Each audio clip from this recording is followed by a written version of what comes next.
pessoal, tudo bem? De novo aqui, antes de passar a palavra para o Vinícius. Eu queria compartilhar uma coisa com vocês do coração da primavera. O Tiago falou da amorosidade que tem que existir entre as pessoas dentro da casa espírita. A Sociedade Espírita Primavera tem uma tarefa que começou há 1 ano e meio.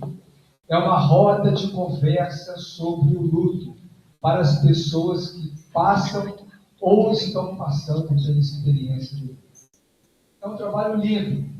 E eu queria trazer isso como uma experiência que eu acho que pode se compartilhar com o coração de vocês. E aí as pessoas do encontro, do florescer, começaram a criar raízes entre eles. E nasceu um outro grupo dentro do florescer, que é um grupo de corações. Como surgiu a oficina de corações?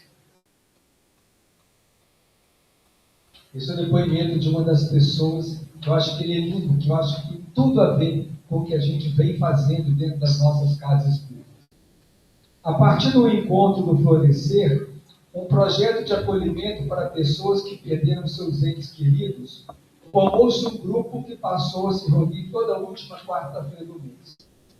Nós identificamos através da dor e sentimos o desejo de estarmos juntas. Vivíamos dores profundas e precisávamos ser ouvidas, chorar e nos acolher. Com essas dores ainda tão latentes, começamos a tomar um café com amor todas as semanas. Nossa querida Nízia confeccionava sozinha os corações que acolhem pessoas na primavera, durante visitas a hospitais e asilos.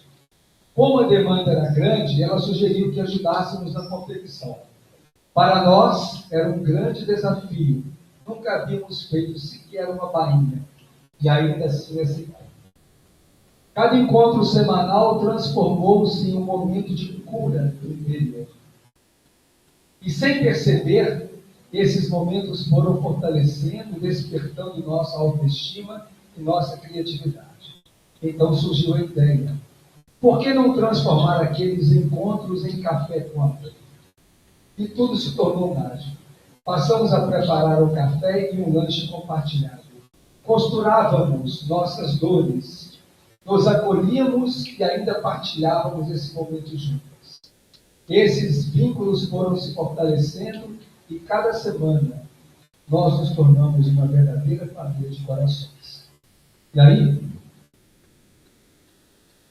a primavera trouxe e vai sortear aqui para vocês esses corações. É lindo, é maravilhoso. Isso aqui representa muito mais do que vocês estão vendo. Representa a união, o amor, a solidariedade, o afeto que precisamos ter dentro da casa espírita. Então, Caís, fala um número aí que não pode ser o seu, tá? 24. Darquione Santos Vieira. Aí, Darquione. Palmas para Darquione. Está aqui, ó, grupo de corações da primavera. Quem possa... que bem. Vinícius, com você, querido.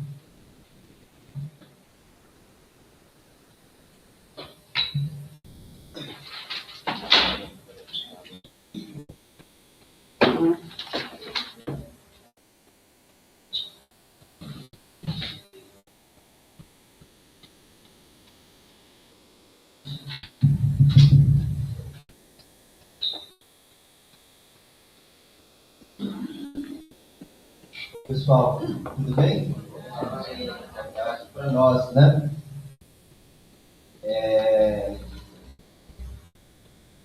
O sábio, uma quermesse de igreja, fazer um estrago nele, pifando aquele negócio todo. Quem não tem o pé de tudo? É isso que é vocação. Não é? É o nosso pastorzinho preferido. Pessoal, eu agradeço o carinho de vocês que resolveram dedicar uma parte do dia de convívio com a família, diversão, outras reflexões que seja, para estar aqui pensando um pouquinho a respeito da mediunidade. Então, isso é certamente um esforço de mérito de quem, inclusive, se deslocou de outras cidades. Tudo bem que a alimentação aqui é formidável, mas para além dela, resta também essa partilha. Minha cabeça hoje está muito boa, mas meu corpo não está lá tão efetivo. Essa semana, essa faringite que vocês percebem, ela resolveu bater na porta. De modo que eu peço já desculpas também, eventualmente por uma cara mais abatida, talvez uma disposição um pouquinho menor. Mas é aquilo, né? O que a gente tem, o que a gente tem. Eu queria ocupar esse tempo que nós temos aqui, até as 6h30,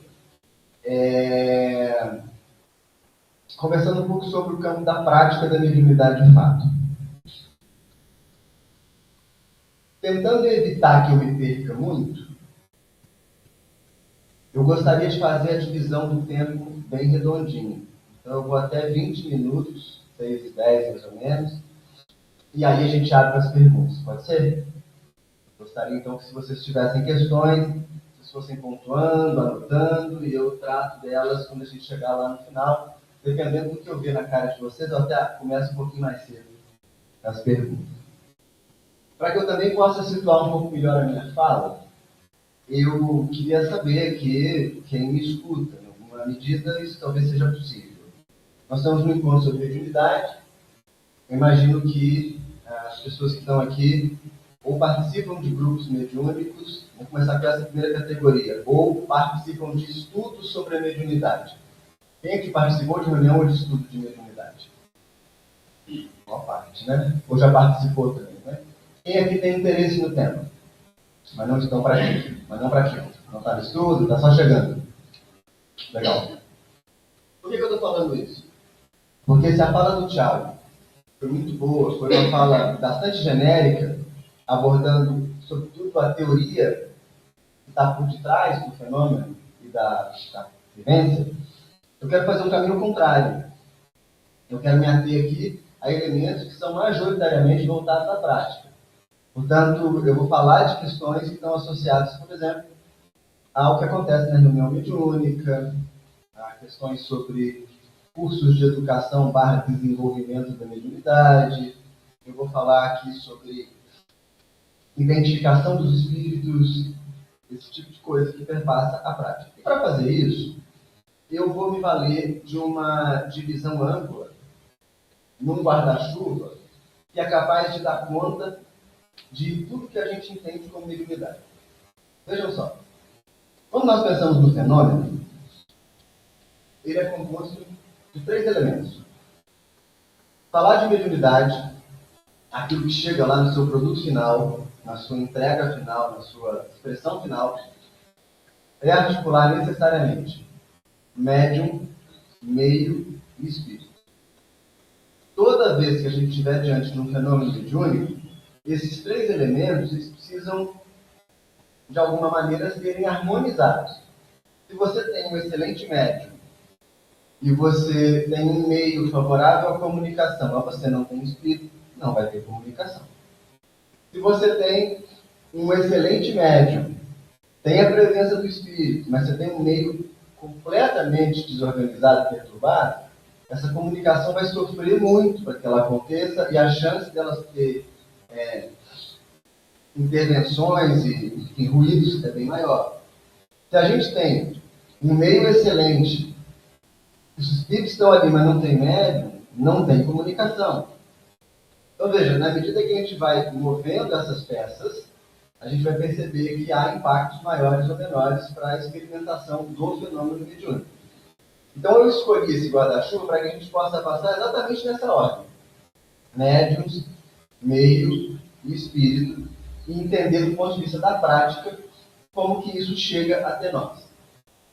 Nesse caminho, eu pretendo passar por alguns tabus, algumas questões que a gente escuta sobre a mediunidade, aquilo que a gente acha que faz muito sentido, porque desde que o mundo é mundo as pessoas falam para a gente que é assim.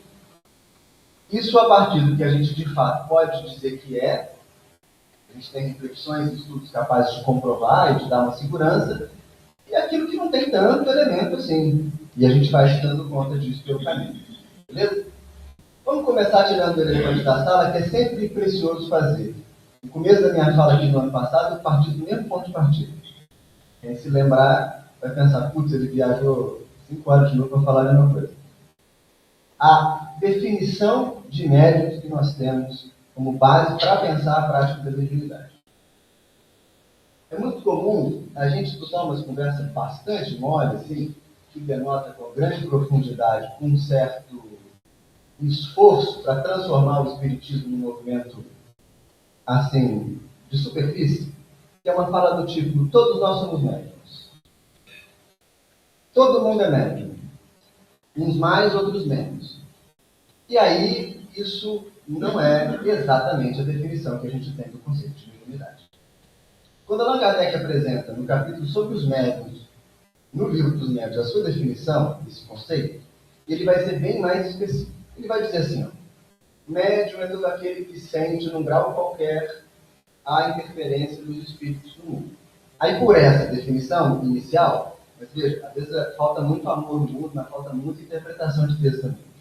Porque se a gente ler 2 frases, que é essa, a gente vai dizer, então todo mundo é médium. Todo mundo que sente alguma coisa é médium. Né? Mas Kardec continua. Entretanto, convencionou chamar-se assim aqueles que mantêm de forma regular intercâmbio e contato com o mundo. As pessoas procuram na casa espírita e dizem assim, eu acho que eu sou médium. Por que você é médium? Eu senti um negócio. Negócio não é mediunidade. Ah, porque eu senti um trem. Trem não é mediunidade. Senti uma coisa. Senti coisa não é mediunidade. Eu acordei de noite e tinha uma senhora em pé no meu quarto, do lado da minha cama, me olhando. A pessoa diz isso assim, muito angustiada. Eu respondo, espera para ver se ela vai aparecer de novo. Se aparecer de novo, a gente considera mediunidade. Se uma vez só, ainda está no campo de uma experiência fugaz que todos nós podemos ter em algum momento da vida. Mas por que é importante dizer que médium é aquele que sente de forma regular, constante, essa presença dos espíritos no mundo? Porque quando a gente lida com o fenômeno tem um sentido dentro da lógica espírita. Vejam só, o espiritismo não inventou a mediunidade, o espiritismo não inventou a moral que ele segue para cuidar da mediunidade, mas tem uma coisa que é característica nossa, que é o método de lidar com esse fenômeno. E o que está na base do fundamento espírita de lidar com o fenômeno mediúnico é a produção de mensagem. Ou seja, eu parto do princípio que um desencarnado, através da aproximação com um outro encarnado, é capaz de transmitir mensagem. Com essa mensagem, eu posso considerar o que está acontecendo. Se eu não tenho produção de mensagem, num primeiro momento, claro que isso não deslegitima o fenômeno. Entretanto, eu também não tenho material que me faça levar esse fenômeno adiante. Vamos dizer assim, ó, eu sou aqui um médium que vem visitar vocês e eu digo assim, olha, eu estou vendo uma pessoa assim, assim, assim, assim, assim, assim. Se é só isso, o que esse fenômeno produz? Do ponto de vista da doutrina. Percebe?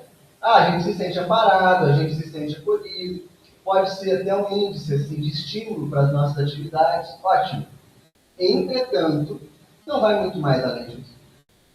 E é fundamental deixar isso bastante claro, porque a gente tem muitos médicos que têm uma forma estranha assim, de lidar com o fenômeno. Há um tempo atrás, alguns anos atrás, eu estava num evento espírita em Belo Horizonte, e nesse evento tinha um médium, até bem conhecidinho. E aí, num determinado momento, ele veio falar comigo, assim, estava emocionado, e ele disse, você percebeu quem está aí? E eu falei, não. Quem está aí? Aí Tiradentes. A pessoa que estava do meu lado ficou assim, sentida com isso. E eu falei que ele, olha, de duas uma. Ou ele está de crachá, porque a gente não sabe como era a aparência de Tiradentes. A gente tem a expressão lá do Pedro Américo, do quadro Tiradentes esquartejado, que não era a expressão do Tiradentes. Ou ele chegou, olhou para você e fez assim, Tiradentes, hein? E eu não acho que nenhuma das duas possibilidades são muito razoáveis. Portanto, me perdoe meu companheiro médico de Belo Horizonte, essa impressão é inútil. Porque ela é absolutamente fora do escopo de análise que o Espiritismo propõe para o fenômeno. Percebe? E tem uma questão aí que é muito sutil, que, vejam, não tem aqui nenhuma intenção minha em dizer que o sujeito não estivesse vendo qualquer coisa, não sei. Mas não é verificável. Então, médium é aquilo, ou é aquele, que tem a porta com esse mundo invisível um pouco mais bem delimitada. E que isso vai se mostrar por fenômenos recorrentes, regulares, não necessariamente por um tipo de fenômeno só, a gente pode ter um leque de expressões desse psiquismo, mas isso tem que ser recorrente. Você quer saber se é médio, o fenômeno tem que acontecer de novo. Não vai acontecer uma vez só. E vai acontecer outras vezes. Qual que é a origem dessa faculdade? Questão importante para a gente pensar. Existe um conjunto de fatores que são de ordem espiritual. Não sabemos quais são.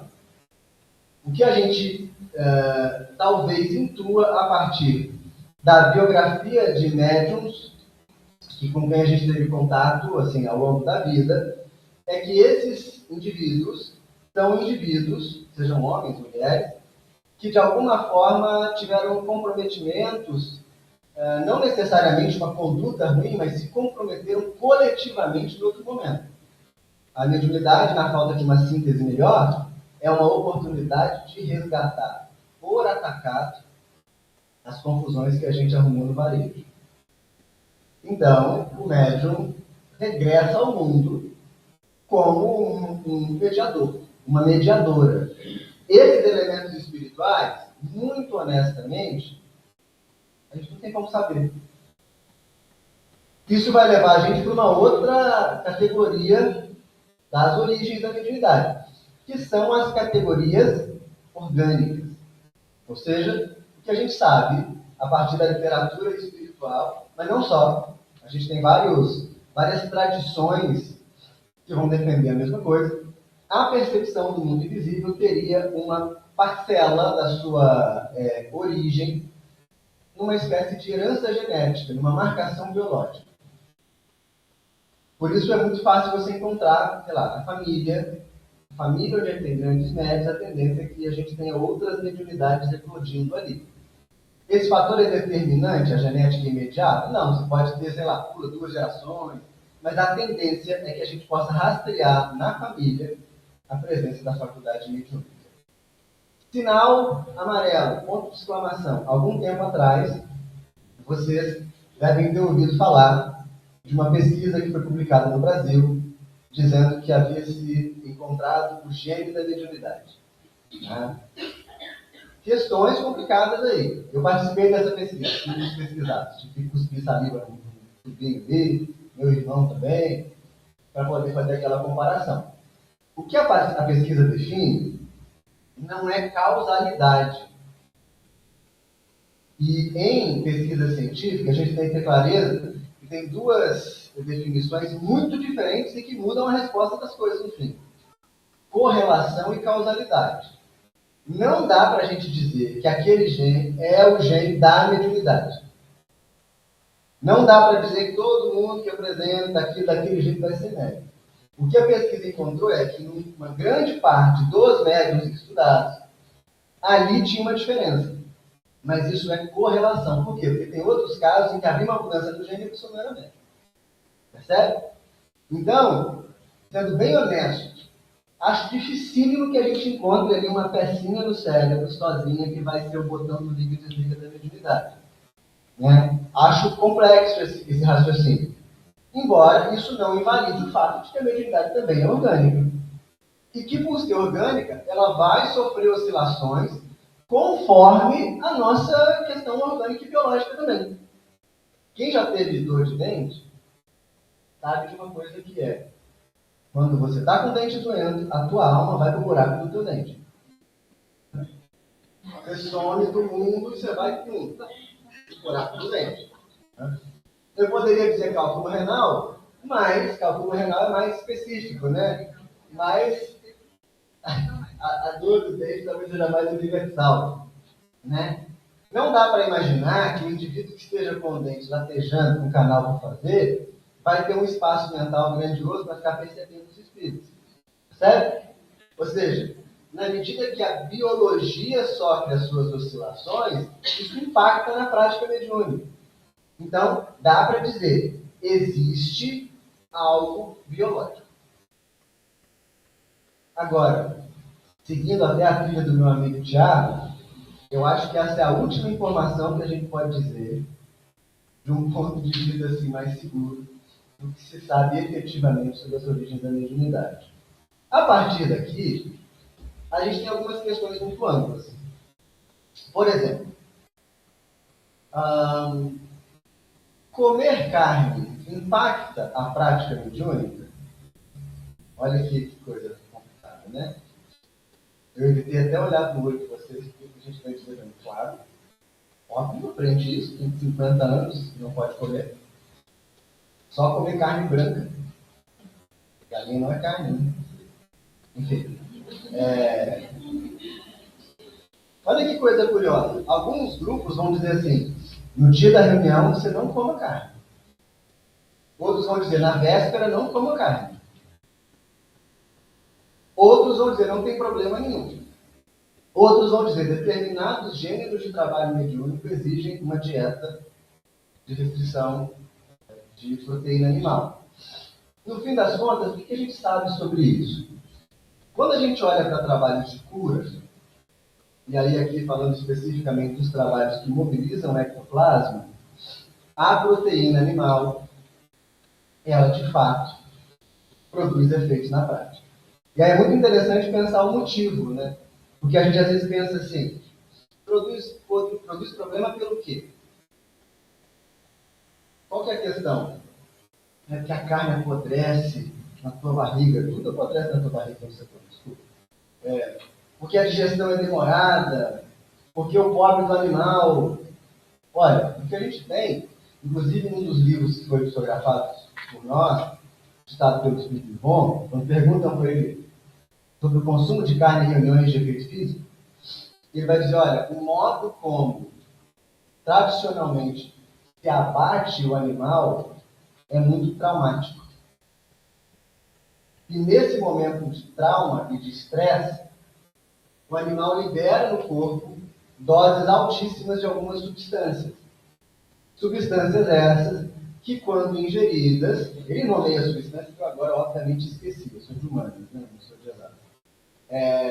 Essas substâncias vão se converter em amônia. E a amônia seria um componente que atrapalharia a aglutinação disso que a gente chama de ectoplasma.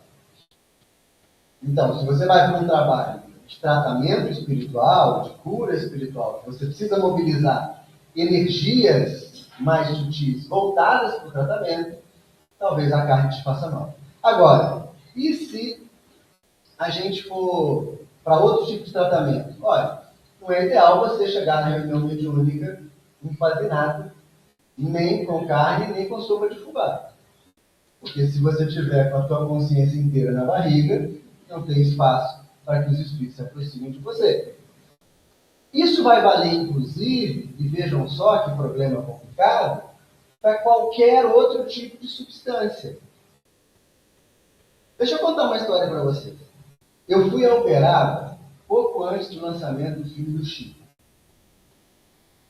que foi em 2010, fazendo 100 anos do nascimento dele. Então, eu fui em 2009. Na época, eu era um estudante universitário que não tinha R$1 no bolso. Eu fui para um congresso em Uberlândia, peguei um ônibus para Uberaba e fiquei lá no hotel para tentar ir na casa da Preste. Obviamente, eu tinha desencarnado. Desencarnei em 2002. Quando eu estava lá, eu perguntei para a moça do hotel assim, o que tem de turismo espírita aí? O que eu posso fazer? Aí ela falou, tem 2 lugares que você pode ir. Você pode ir no Bacélia, e na época ele nem estava tão exposto no movimento como ele tem estado nos últimos anos, né? Ou você pode ir no Celso, seu Celso. Alguém conheceu o Celso aqui? Celso de Almeida Afonso. Pois é, eu também não tinha nunca ouvido falar no Celso, no passado já tinha ouvido. Eu falei, então eu vou no Celso. O Celso era um senhor que tinha sido amigo do Chico, numerava todo mundo que é amigo do Chico. Vai comprar uma coisa na loja, você conversa assim, porque eu vim aqui por causa do Chico, Chico é meu amigo, muito meu amigo. Eu fui numa loja de malas, no shopping, que a minha rasgou na minha postiche, e aí tinha uma moça atendendo, ela estava com o corpo coberto de tatuagem, pescoço fechado, cara quase fechado, braço fechado. E aí eu falei que eu tive lá para ver as coisas do Chico, ela falou assim, nossa, o Chico era um querido, era um amor. E ela estava ali na aparência totalmente distoante do que a gente imaginaria. Meu nome, inclusive, é em homenagem a ele. Meus pais me deram por conta do livro e tal. Eu falei, qual é o seu nome? Ela falou, Fúlvia. Fúlvia. Vocês se lembram quem é a Fúlvia? A Fúlvia é uma vilã. Há 2000 anos, bravíssima, né? Eu pensei, gente, dá o nome dela de Fúlvia. E seja, todo mundo era amigo. Então, o Celso também. Cheguei na casa espírita, fui de mototáxi. Foi a aventura mais assustadora da minha vida. Cheguei e subi. Estava esperando o tal do Celso. Vamos lembrar que em 2009, o celular que a gente tinha era aquele 1100 ou 1108 da Nokia. Existia smartphone. Não tinha acesso à internet. Não tinha nada disso. Portanto, não tinha como eu saber quem era Celso. Não tinha como fazer contato com ninguém. E eu fiquei lá esperando quem era o Celso. Daí a pouco, tem um senhorzinho muito magrinho, para na beirada da calçada e começa a fumar cigarro. Ele fumou facilmente uns 4, 5 cigarros. A ponta dos dedos do Celso era amarela. Ele era ourives, tipo com ouro e tal. A boca dele aqui era amarela também, o que me fazia pensar que ele devia trabalhar com cigarro aqui, colado. Meu avô fazia isso, ele falava o cigarro nem caía da boca, tudo que ele fumasse. Aí sobe o Celso, que eu descobri que era o Celso quando subiu, e eu logo pensei assim, não vai fotografar nada. Ele está contaminado. Sobe o Celso, a voz dele, aquela voz assim, cantou todo mundo, não sei o quê. De repente parou um ônibus na porta do centro. Era de Florianópolis. Aí tinha um corredor ao lado assim, um salão linear. O Celso ficou no finalzinho, o povo passava, pegava na mão dele, tinha papel, não tinha nada. Pegava na mão dele assim, ia pro lado, ia atrás do salão. Chegava, abraçava o outro, ia pro lado, ia tudo. Sentei lá atrás. Aí daqui a pouco veio um outro velhinho falar comigo assim, aqui, você faz palestra, não faz?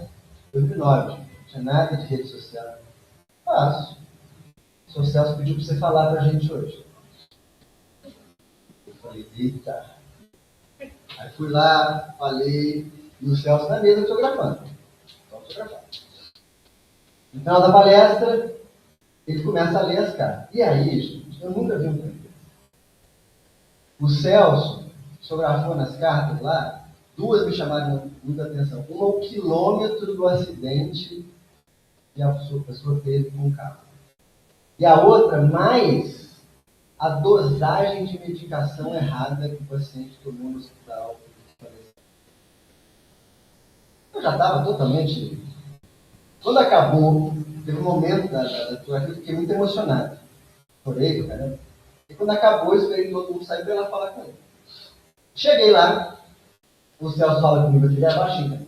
Aí eu estava embaixo, assim, ele em cima, aí botou as mãos no meu ombro assim, as 2 mãos.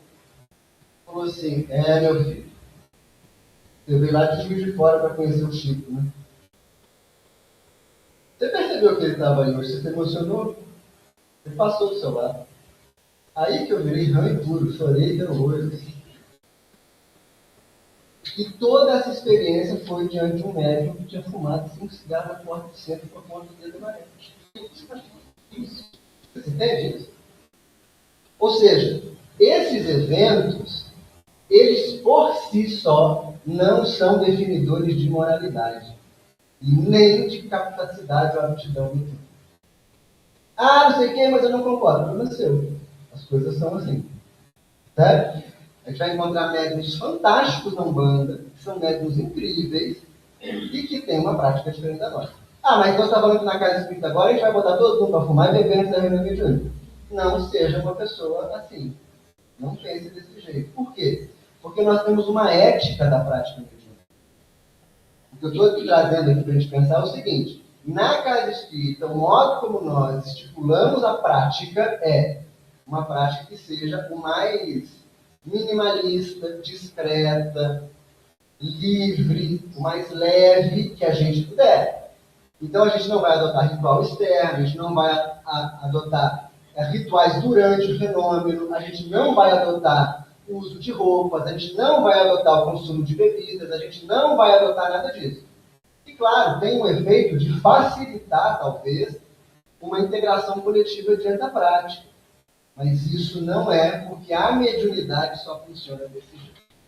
Da mesma forma, a gente vai esbarrar num outro problema, que é a associação entre mediunidade e questões da ordem sexual.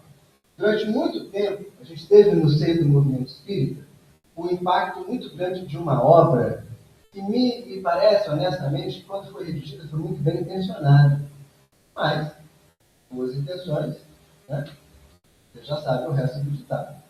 Que é o livro As Forças Sexuais da Alma, do professor Jorge Andréa. E esse livro tratava os fenômenos da expressão sexual humana como polaridades no sentido magnético da coisa. Inclusive, ele vai ter uma definição muito questionável e complexa de homoafetividade, dizendo que isso seria um problema, isso seria uma questão. E na prática mediúnica, a gente que viaja o Brasil inteiro, não foi em um, em dois, em três lugares, que a gente escuta pessoas dizendo assim: olha, fulano pode até ter mediunidade, mas ele é casado com outro homem, ele não pode participar da reunião. Fulana é casada com outra mulher, ela não pode participar porque tem um desequilíbrio de energias ali. Veja uma coisa muito simples. O nome disso é preconceito. Porque a sexualidade genital ou a afetividade é um fenômeno periférico da alma. Não é um fenômeno central. O que eu quero dizer com isso? O modo como alguém ama não tem impacto sobre a sua experiência psíquica sexual. O que tem é o recalcamento exagerado. O que tem é a violência que às vezes essa pessoa pode sofrer diante de uma restrição de participar dessa ou daquela atividade. Entendeu? Então, assim, a gente está diante de um cenário que está no campo do tabu, mas não está no campo da evidência. Grandes médiuns que eu conheci e conheço são, por exemplo, homossexuais. Posso citar aqui um, que de público é alguém que lida muito bem com isso, que é o Florencio Antônio, da Bahia, médico de pinturas, médico que a gente tem muita amizade, casado, um Tarcísio, um querido, e tem uma faculdade mediúnica em comum, muito rara. A gente poderia citar outro. Então, esse elemento da sexualidade não tem a ver com a própria mediunidade. Aí as pessoas gostam de fazer uns raciocínios que malabarismo, né?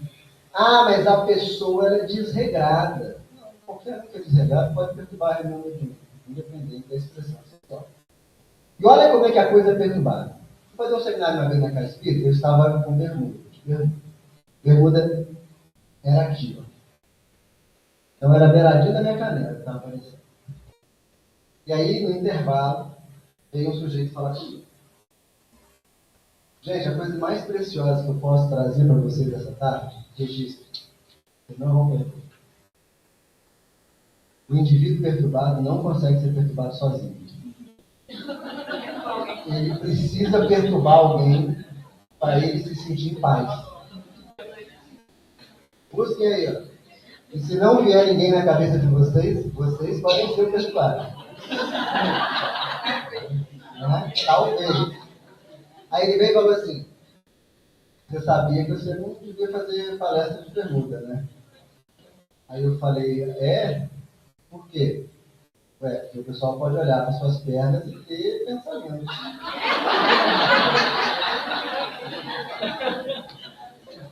O negócio vai ficando pior. Aí eu falei, pensamentos? Minhas pernas? Ele não. Relaxa. Aí ele falou, aí ele foi pro lugar dele, voltou.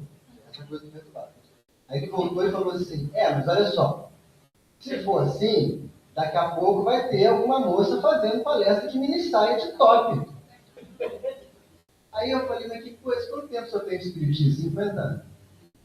Aí eu falei, quantas vezes o senhor viu uma moça de mini site top fazendo palestra? Nenhuma. É uma questão aí, né? Porque isso não está no real, isso está na tua cabeça. Aí ele falou, não, mas é porque o corpo mexe com a gente. Eu disse, meu senhor, índio anda pelado. E nem por isso é um problema. Então não tem a ver com o corpo também, só me desculpa. Aí ele ficou transtornado e sentou. Daí a pouco ele volta e fala assim, você é muito novo. Você já leu a obra do André Luiz? Eu falei, sim, senhor, de toda hora. Lá não aparece que nenhum espírito usa bermuda. Aí eu fui ficando enfesado. Eu disse para ele assim, mas vem cá, deixa eu te fazer uma pergunta. Clarence usava cueca?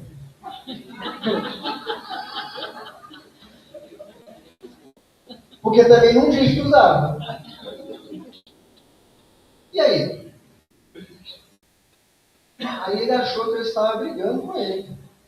Eu disse, vamos resolver esse negócio? Eu peguei meu celular aqui, eu tenho uma foto de Divaldo fazendo palestra para mim. Aí eu terceirizei o problema. Olha aqui o Divaldo fazendo. Conversa com o Divaldo, depois só fala comigo. Esses fenômenos são muito mais fenômenos da nossa cabeça, em desordem, do que do próprio evento mediúnico. Então a gente tem que ter muito cuidado.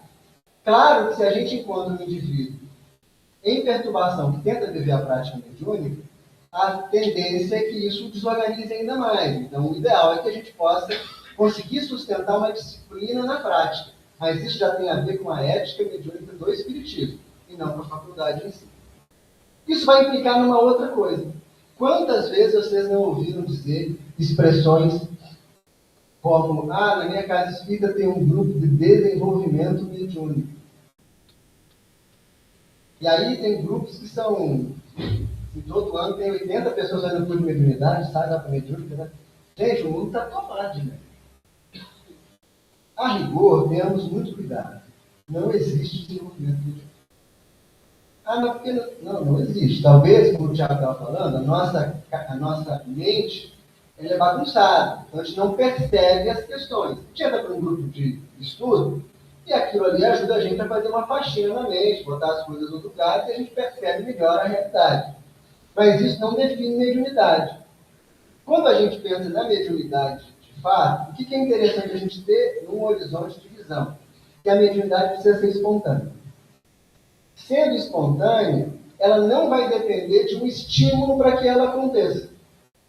Agora, vejam que coisa interessante, e que Kardec já tinha discutido isso lá no Livro dos Médiuns, no item 188. Ele vai dizer que existe uma categoria mediúnica que ele nomeou com um nome curioso. Ele vai dizer que são os médiuns incitadores. Reparem só, às vezes você está na sua casa e não tem percepção mediúnica nenhuma. Quando você vai para a reunião, você tem. O que significa que estar na presença de alguns médiuns facilita outros a produzirem o fenômeno. Por quê? Não sabemos exatamente. Talvez por algum tipo de interdependência ou interpenetração psíquica. Mas fato é que se a gente olhar na nossa reunião mediúnica, pensem diante de vocês, a gente deve ter um número bem menor de médiuns que vivem fenômenos espontaneamente, estando ou não na reunião. E que quando vai para a reunião, cria-se ali um ser coletivo. Então pensa, vou fazer aqui uma definição que é muito genérica, né? Mas que vai servir como analogia, não como uma identidade. Se a gente tem 10 pessoas na reunião mediúnica, Cada pessoa tendo aí um potencial de trabalho mediúnico. Um 10, um 9, um 3, um 4. Quando a reunião se reunir, o que vai ser produzido ali é algo próximo da média dessas aptidões. Então a gente vai ter indivíduos com uma percepção mediúnica muito sutil que vai poder ter essa percepção incrementada. E a gente vai ter outros com uma percepção muito acima da média que vão diminuir essa percepção para que a reunião funcione como um ser coletivo. De modo que, pensando sobre os médiuns, a gente precisa aprender a observar as faculdades que nós temos. Observar como que essas faculdades se desenham ou não. E não tem como a gente oferecer para o sujeito uma capacidade de desenvolvimento dessa aptidão. O que é diferente da gente falar de reuniões, por exemplo, de educação de mediunidade. Reuniões de treino de mediunidade. Reuniões de estudo da mediunidade. Porque, como qualquer faculdade, a mediunidade é passível de ser treinada, desde que exista o rudimento ali da sua manifestação. Se alguém tem uma faculdade de psicografia, ele vai treinar a psicografia.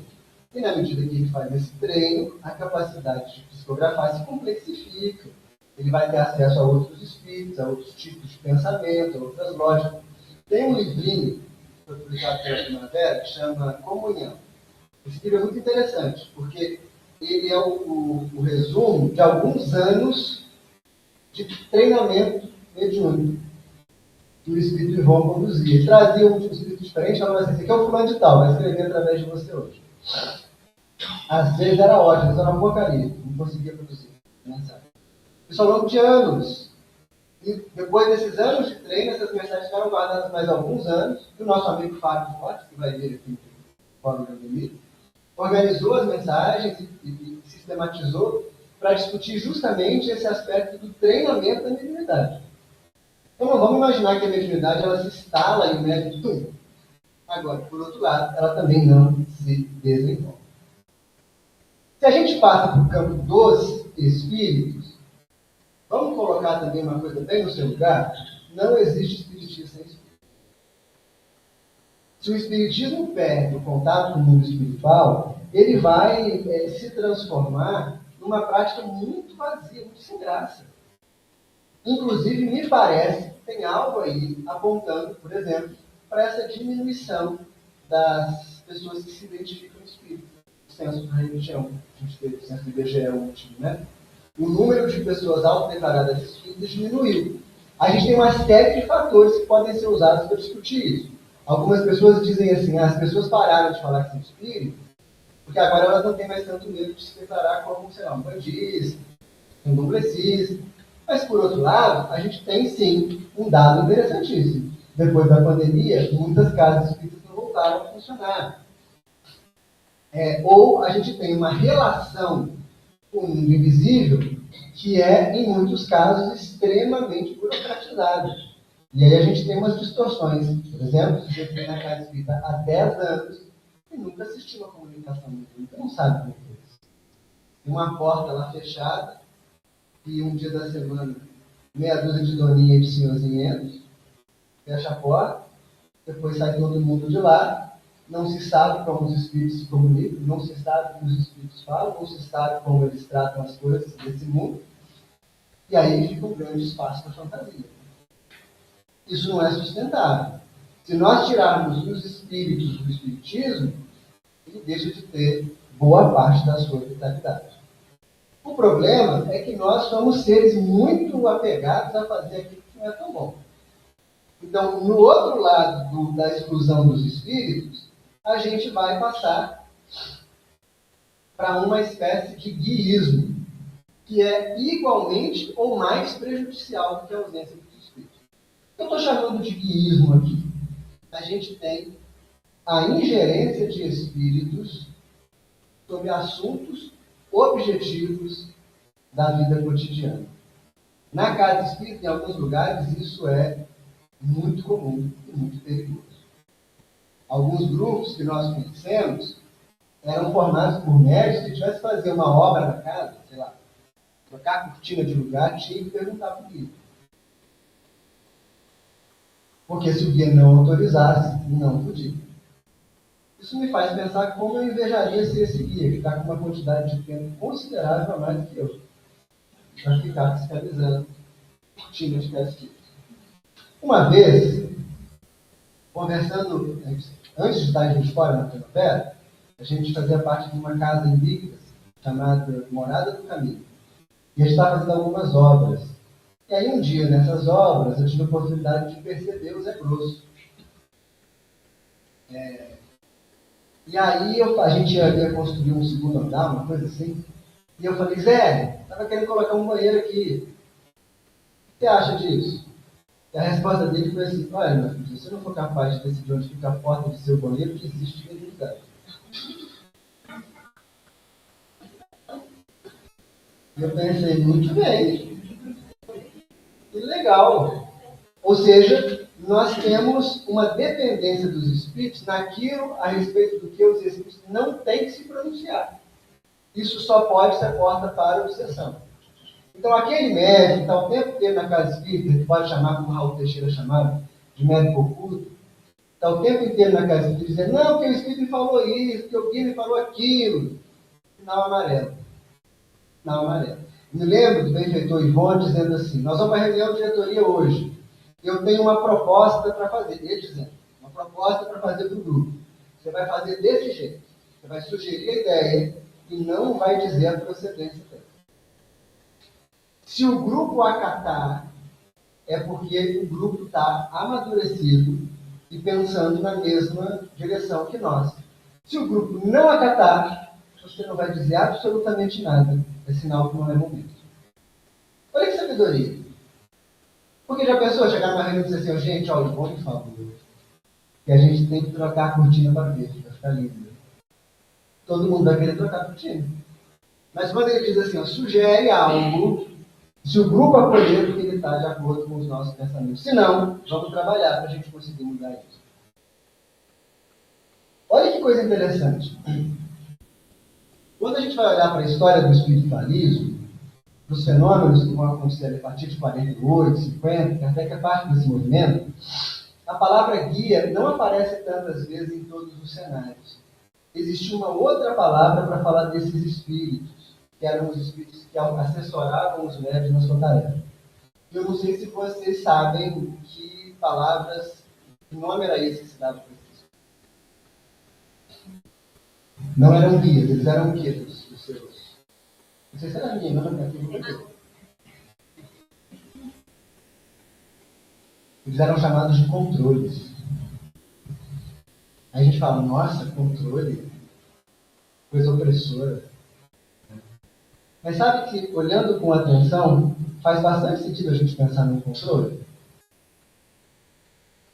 Guia é muito mais perigoso. Porque para eu ser guiado, eu preciso saber onde que esse outro chegou. Eu não sei quem é, né? O Tiago percebeu, ele citou aqui um texto escrito pelo Pedro Caminho, que foi a biografia da Dona Ivone. Eu tive a oportunidade de um tempo de conviver com o Pedro Caminho. Numa reunião mediúnica, o Espírito Manifesta começa a falar lá e se identifica com um nome famoso, tarará. Aí o Pedro diz para ele bem assim, olha, meu amigo, eu sei que seu nome é muito nobre, mas eu não te conheço. É a primeira vez que você está vindo aqui. Eu preciso que algum espírito familiar da casa venha me dizer o que você está me falando. Porque senão não tem como confiar em você. Eu achei isso tão fantástico, que essa é a lógica do bom senso da prática. Percebe? Não é porque o espírito manifestou que ele está dizendo a verdade. Não é porque o médico incorporou que a coisa está sendo dita no auge da sua sabedoria espiritual. Tem gente que o médico nem deu passividade ainda. Ele faz assim, ó. E a pessoa já está chorando. Suspeito que o espírito entre pelo nariz. Né? Não sei por onde ele sai. Mas tem gente que não sabe do que o espírito está falando, já está chorando, se emocionando. Não tem mediunidade espírita aí. Então vamos lá. O controle é aquele que vai definir o padrão, o paradigma do uso da mediunidade. Vocês podem olhar para mim e dizer assim, nossa senhora, tem uma cara de menino está falando isso como se tivesse alguma experiência. Nessa encarnação, eu tenho mais tempo de vida como médico do que sem ser médico. Desde muito novo, as experiências mediúnicas foram bastante patentes. Vou falar um pouquinho disso no último tópico que eu quero dizer aqui, que é sobre as etapas desse desenvolvimento da mediunidade. Eu venho de uma família que a minha avó era uma daquelas curandeiras antigas que atendia na fazenda, o povo fazia fila, e ela não tinha idade de comer para os filhos, recebia ovo de galinha de um, outro levava uma bacia de couro, e ela fazia o quê? Tinha que dar de comida para os filhos, não cobrava, mas quando recebia, cozinhava e não tinha sossego, uma vida bem desafiadora. E uma médium fantástica. Então a mediunidade sempre foi presente, né? Eu me lembro que eu adorava quando chegava aniversário de alguém, porque a festa de aniversário era um culto no lar. Mas não era um culto qualquer. Era um culto que os guias vinham, da família. E eram guias mesmo naquele contexto, né? E era mais legal porque os espíritos lavavam a cara dos filhos. Falavam que as pessoas estavam fazendo de errado. Familiar, era espírito familiar, né? Bem na definição de Kardec. Então vinha lá o tio avô e falava assim: Fulana, você acha que ninguém viu, mas nós vimos. E aí eu pequenininho ficava, via.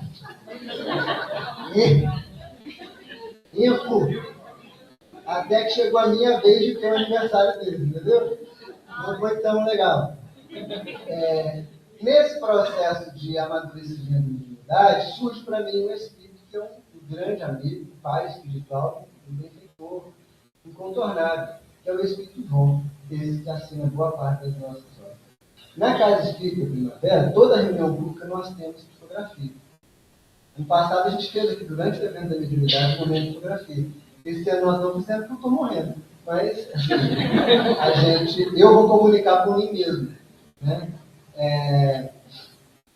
Mas lá acontece durante toda a reunião pública. E as pessoas falam assim, como é que é? Porque aí vem orientação, às vezes vem ente querido, cara, como é que é isso? Os espíritos chegam através de você e falam? De maneira nenhuma. O porteiro do negócio se chama Ivon. Então eu me conecto com quem? Eu me comunico com quem para começar o trabalho? Com ele. Se eu não perceber o Ivon, pode estar, sei lá, o Chico do meu lado para falar o Chico. Volta quando o Ivon estiver aí, porque ele não está dando não. Quem é responsável por essa tarefa é ele. Quem vai ter que aproximar os espíritos para comunicar é ele. Quem me despede quando acaba a tarefa é ele, porque é uma atividade nossa. Mesmo que não seja ele que está escrevendo. Isso não é um guia, isso é um controle. Certo? E nós temos uma relação com os espíritos baseada numa fantasia. É um conto de fadas mesmo. Os espíritos são grandes almas que vêm para salvar o mundo. Os espíritos que estão trabalhando com seus métodos têm comprometimento com esses métodos. Ajudaram a gente a cair ou a levantar lá atrás. Portanto, a gente, no trabalho da mediunidade, deve fugir do guiísmo, mas se aproximar da relação séria com espíritos que sejam sérios. E que não são propriedade do médium. Lá na Primavera, vários médios recebem Ivon. Ótimo. Mantém a mesma forma de comunicação. Às vezes, a apresentação é um pouco diferente. Eu podia dizer que quando o Thiago, quero que o Thiago começasse a se preparar, o Thiago ficou tremendo nas bases, não está querendo receber o Ivon de novo isso aqui. Mas, não é propriedade do médium. A maneira de condução do espírito é aquilo que vai ajudar a definir também um pouco da personalidade espiritual da casa. Percebe? Então, assim, o dia que o Vinícius médium estiver recebendo o Ivon, tem mais 3 ou 4 que estão com o mesmo teor. Isso é controle, não é guia. Então, para a gente encurtar o caminho, no que estão interessados os espíritos quando eles se conectam com Deus? E no que estão interessados os médiuns sérios que estão trabalhando com a gente? Eu acho que a gente pode dizer o seguinte, de forma muito sintética: nenhum espírito sério e nenhum médium sério está interessado no teu corpo, está interessado no teu corpo, está interessado em qualquer posição de poder ou está interessado em dinheiro. Nenhum espírito está interessado nisso. Seja sério. Nenhum médium sério vai estar interessado nisso. Ah, mas não sei o que a gente precisa fazer uma campanha para... Se o sábio não falar dos livros quando a gente viaja, eu não falo. Se você não falar dos livros quando a gente viaja, eu não falo. Não é função do médium vender livro. Não é função do médium vender livro. Não é função do médium ter uma cadeirinha separada. Uma vez que eu fui num grande evento espírita e falaram assim, vamos ali, tem um camarim. Vocês estão malucos? Camarim? Entendeu? Artista de cinema. E um monte de gente lá dentro curtindo o camarim da mediunidade. Nossa, tem que ficar de moto. Nenhum espírito sério quer poder, dinheiro ou vantagens diretas. Não tem negociação. Você não é obrigado a exercer mediunidade. Se você for médium espírita, você não é obrigado a viver. Mas se você aceita vivenciar isso pela ética do espiritismo, essas coisas não dizem respeito a você. Não é pra gente ficar de coitadinho rasgando a mão na parede, nossa, minha vida é muito triste. Também não. Assume as suas responsabilidades. A questão é, o médium é muito frágil, ele transita entre muitos mundos. Se o médium capta o pensamento do mundo espiritual, ele também capta muitas vezes as impressões desse mundo. Ele vai ser sujeito a tensionamentos de diversas naturezas. Se ele quer ter uma tarefa que seja capaz de produzir virtude, é indispensável que ele se proteja dessas coisas. Então, se a gente está numa reunião e o Espírito começa a manifestar dizendo assim, nós temos que fazer isso, para a gente ter muito impacto, muito poder. Um tempo atrás, aí, um dia falou que tinha que criar uma estação de televisão, não sei o quê, e o pessoal foi fazendo. Não. E nem era o Silvio Santos que não tinha desencarnado aí. Foi, e para quê? Aí vocês podem dizer, não, porque tem que divulgar, tem que vender o livro, porque se não vender o livro, o conhecimento não vai adiante.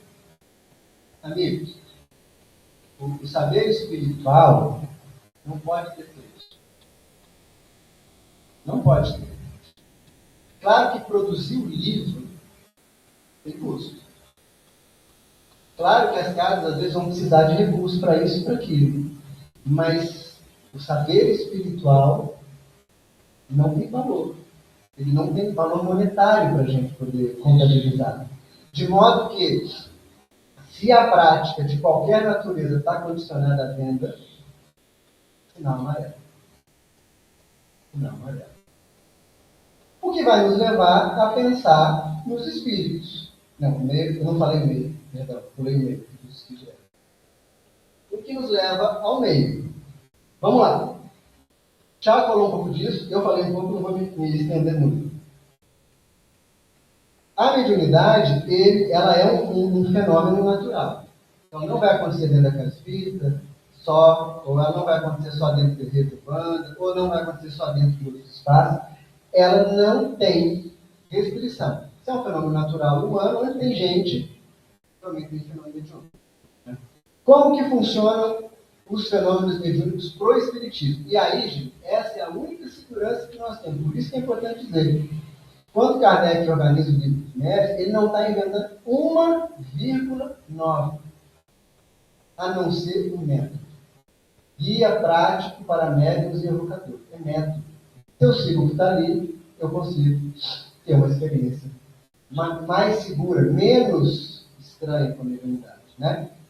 Isso, então, vai definir que, para o espiritismo, a vivência privilegiada da mediunidade ela é em grupo, ela é coletiva, onde um dá suporte para o outro. Uma coisa interessante, vocês não vão achar em nenhuma linha de Kardec a referência às nossas reuniões de desobsessão. Isso não existe. Reuniões de desobsessão são uma criação brasileira. É nossa. A gente deu origem a esse tipo de atividade. E faz todo sentido, tá? Porque nós vivemos num território marcado por muita violência, por muitos crimes, por muitos abusos, né? Escravização de milhares, milhões de indivíduos, né? A própria morte dos povos nativos que estavam aqui quando a gente foi sendo colonizado. Então é um território marcado, né, por muitas tensões espirituais. Mas esse, vejam só, é um modelo de reunião, não é o único. A gente pode ter reuniões voltadas para o estudo. A gente pode ter reuniões, como a gente conversava mais cedo hoje, que a gente chama lá em Juiz de reuniões de reabastecimento espiritual. Reunimos os trabalhadores da casa, de todos os departamentos, com os médicos e os espíritos para conversar sobre o funcionamento da atividade. Né? E os espíritos são muito interessantes, porque eles respondem às vezes por escrito e às vezes por psicofonia. Né?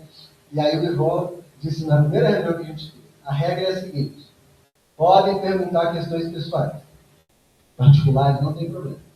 Qualquer questão particular a gente vai responder em voz alta. Questões referentes ao trabalho a gente vai responder por escrito, é importante registrar. Aí as pessoas não costumam perguntar essas questões particulares, porque elas ficam constrangidas. O que já disse que não eram nem tão importantes assim, né? Percebe? Ou seja, tem várias modalidades, e a gente perdeu esse hábito na casa espírita. A gente acha assim, toda reunião que a gente tem é só para receber espírito de sofrimento. Quando a gente faz isso, a gente impõe uma perda muito grande para a atividade mediúnica. Não existe médium que vai só ser capaz de receber espírito de sofrimento.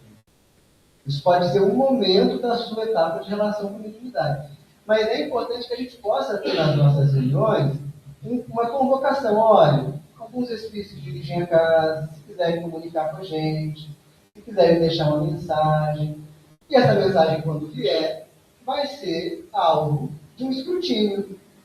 Tem uma coerência interna com ela própria? Ela fala uma coisa no começo e fala outra no final? Tem uma coerência com as atividades da casa? Tem uma coerência com esse espírito? Tem uma coerência com a doutrina? Percebe? Já viu aquelas plantinhas que ficam na beirada da estrada, Maria Cachaposta? Tem costa assim. Médium costuma ser assim. Você fala uma coisa com ele, ressente tudo. Não é? Isso é inimigo da mediunidade. Se a gente traz uma mensagem de caráter de orientação, de instrução, essa mensagem precisa ser avaliada. Ela precisa ser lida coletivamente. E não é para que ela seja destruída.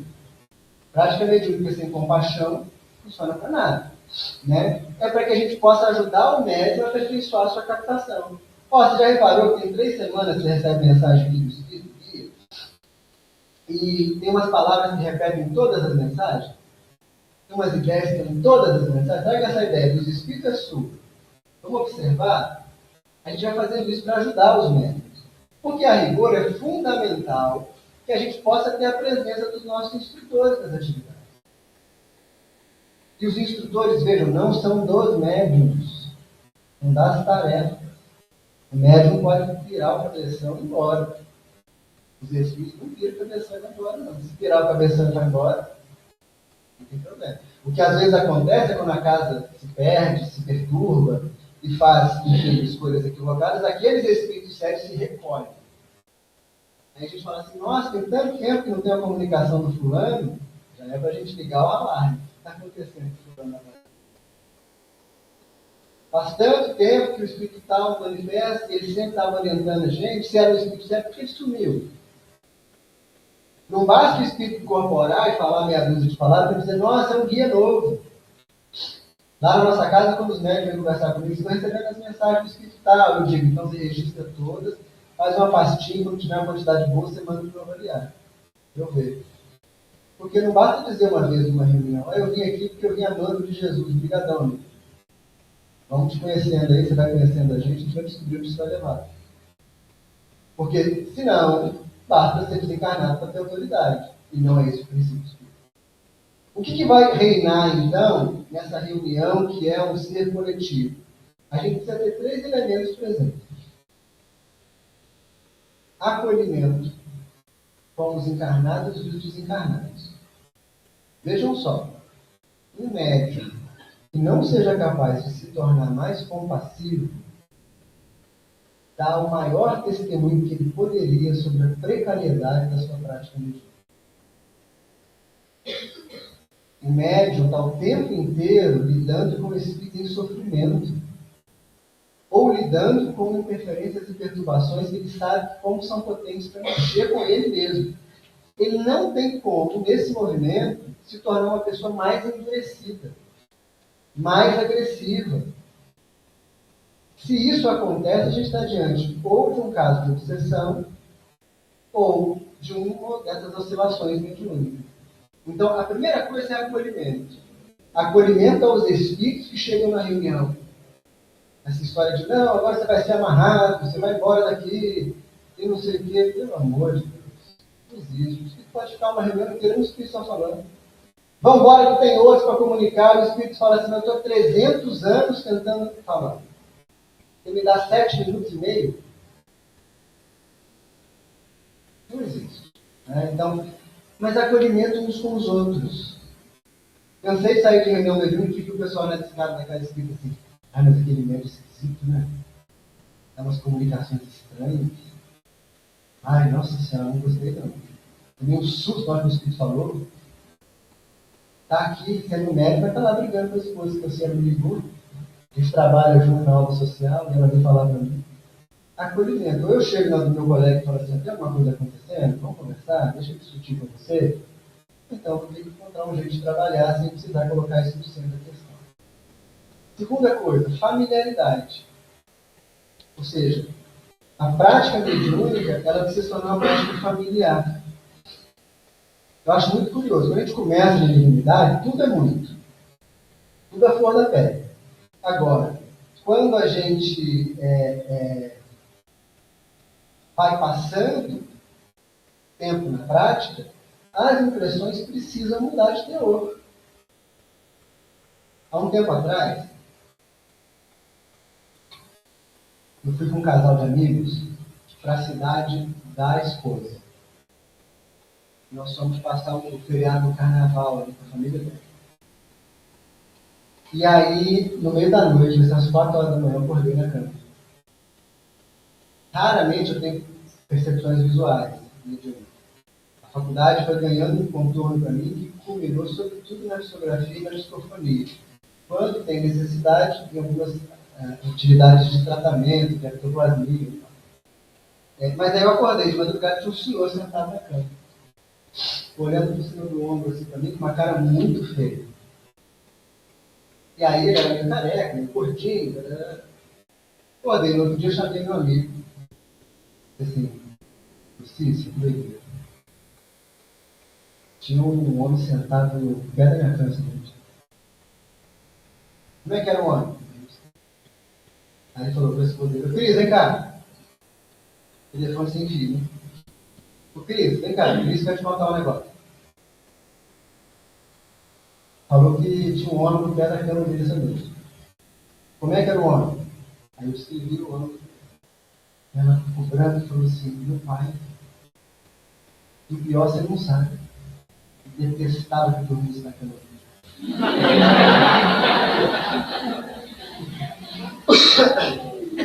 Se alguém sentasse na cama dele, ficava bravo. Aí ela perguntou para mim, o que você fez depois que você viu? Eu falei, virei pro lado e dormi. Vou fazer o quê? Eles dão 4 horas da manhã. Sem condição. Vejam, é preciso ter uma familiaridade. Para que no fim a gente perceba que o grupo mediúnico vai funcionar quanto melhor na medida em que a gente tiver ressonância entre os pares a respeito de acolhimento e familiaridade com família. Seguindo então para uma síntese do que eu queria dividir com vocês hoje, eu não falei sobre a identidade dos espíritos, eu pulei, não vou voltar agora para ficar desencaixado. Alguém faça essa pergunta. Nossa, o que você fala da identificação dos espíritos? Você não falou? Aí eu falo.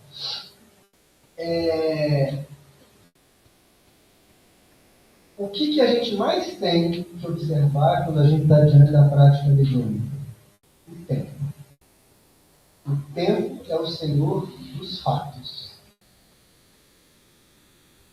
Registremos isso. Quando a mediunidade começa, a tendência é que ela apareça de forma muito difusa. Em alguma proporção, todo médium é médium de todas as faculdades. Só que umas muito precárias, muito acima deles, e outras ele vai ter afinidades maiores. Então, no começo, passei por coisas engraçadíssimas. Morava com um amigo, eu desconheço o que eu tinha 14 anos, por exemplo. Morava com um amigo, aí de tarde o pessoal saía de casa e eu ficava dormindo. Eu me lembro de um dia, acordar de tarde lá, passar pela cozinha assim, aí tinha um velhinho sentado na cozinha e falou assim: você que é o Vinícius? Maria falou que você está morando aqui. Pô, não te conheço não. Eu sou irmão dela, moro lá não sei aonde, no bairro lá. Aí eu, cheio de intimidade, estava sentado na cozinha. Pô, beleza. Aí ele falou assim: eu vim aqui ver a Maria, mas ela não está. Hoje eu acho que ela chega tarde, já estava com a chave, não sei o que, e tarará. Eu bati um palpão com ele lá. Aí ele falou: então, eu estou indo, é o seguinte, fala com a Maria, eu acho que ele era Carlos. E o tio Carlos esteve aqui para falar lá do sítio. Porque aquela papelada do inventário venceu, tem multa, e eles estão fingindo que não estão vendo. Eu estou tentando falar com eles, mas ninguém me responde. Eu não entendi que era literal, entendeu? Aí ele ficou na cozinha, eu fui para a sala, de televisão, moleque. Foi uma coisa assim. Aí para estudar, quando eu cheguei de noite, todo mundo lá jantando, eu falei: não, Maria, o tio Carlos teve aí. Torta de limão, né? Que tio Carlos, carequinha assim, magrinho, tava com a blusa assim, para frente esperar. Falou do sítio lá, pediu para te dizer que o negócio do inventário está dando problema, que ele está te mandando mensagem, que você não responde. E ela era uma italiana muito assim: o cara que não responde, ele está morto. De fato, tinha lá um negócio. Aquelas histórias meio breve assim: entrar no ônibus e não sentar. Uma vez tinha um lugar em Ricas, que era um passeio ecológico que a gente fazia, já dava 14 quilômetros da cidade até um alto de uma montanha chamada Água Santa. Diz que a menina viu a Santa lá. Nós saímos, era 4 da manhã, 3 da manhã, para caminhar na escuridão e chegar no sol nascendo, que era lindíssimo. Aí um dia, esse mesmo amigo do Cícero já estava comigo nessa época. Então ele tem uma história meio tenebrosa. A gente andando assim, eu e ele mais dois, de repente, tinha uma casinha dessas, eu vi a casinha depois, sabe essas casinhas de santo? Vamos fazer alguns trabalhos de tradições. E eu falei assim: gente, que bagunça, que doideira, esse pessoal na rua aí, estão gritando. Vocês estão ouvindo, não? Eu disse: já. E o pessoal gritando: a mãe Dora está vindo aí, hein? Olha lá os menininhos, vieram para cá, a mãe Dora está chegando, os caras grandes, assustadores, assim, sem camisa. Isso, mano, passa pelo canto, eu falo: passa pra lá. Nós andamos 40 minutos em silêncio. Até o Cícero disse assim: irmão, você não quer brincadeira, não. Eu gosto muito de você, mas eu não acho isso legal, não. A gente está aqui na amizade, caminhando. Ou seja, no começo o fenômeno ele é mais indomado, porque ele está aparecendo do jeito que ele dá conta. Na medida que a gente inicia uma atividade de educação da mediunidade, esse fenômeno indomado, ele vai necessariamente se domesticar. Vejam, não tem chance dele não se domesticar. Ele vai escolher uma vertente mais produtiva, mais útil, mais efetiva de comunicação da mensagem. E isso vai se dar no contato com o estudo, com os espíritos controles e com a prática. Como eu disse para vocês, no meu caso, isso foi na psicografia. Poderia ter ido para outras faculdades? Poderia ter ido para outras faculdades. Vários médios vão ter. Significa que se for preciso, sei lá, de um médium psicofônico, eu não vou poder ser? Vou. Significa que se tiver que aparecer uma cena para eu ver, eu não vou ver? Vou, mas aí mais precária. Minha capacidade da evidência é muito diminuída. Escutar, muito diminuída. Percebe? A faculdade vai se adaptando àquilo que ela deve desenvolver. Então, não fujamos à especialização mediúnica. Se você está na prática, fica assim: mas antes eu via tanta coisa, agora eu não vejo, antes eu escutava, agora eu não escuto. Talvez você esteja passando por isso. O que vai definir seriedade para qualquer trabalho mediúnico, pessoal? Continuidade. Continuidade. Começar uma tarefa é muito fácil. Manter essa tarefa é muito difícil. Os espíritos que são adversários da filosofia espiritualista, eles movem mundos e fundos para afastar a gente da tarefa. A vida vira de cabeça para baixo, nem uma, nem duas, nem três, nem 4 vezes. Às vezes o médico passa semanas maravilhosas, passa outras que ele está sob franco ataque. O que é que vai definir seriedade? A capacidade de continuar. Ah, mas às vezes a gente continua meio barra, meio tijolo ali, não tem problema. Às vezes a gente continua só Deus sabe como, não tem problema. A credencial que a gente pode ter com os nossos superiores é a credencial da perseverança. Sem perseverança não tem trabalho nenhum. Então o médico chega na casa, diz que está vendo Deus em todo mundo, recebe umas mensagens bem legal, e começa a dar ordem, e aí a turma diz, não é bem assim, vamos com calma, vamos estudar isso juntos, vamos pensar como acontece. Esse médium ou essa médium se milindra e fala assim, então eu vou embora daqui porque tem outro grupo que me quer.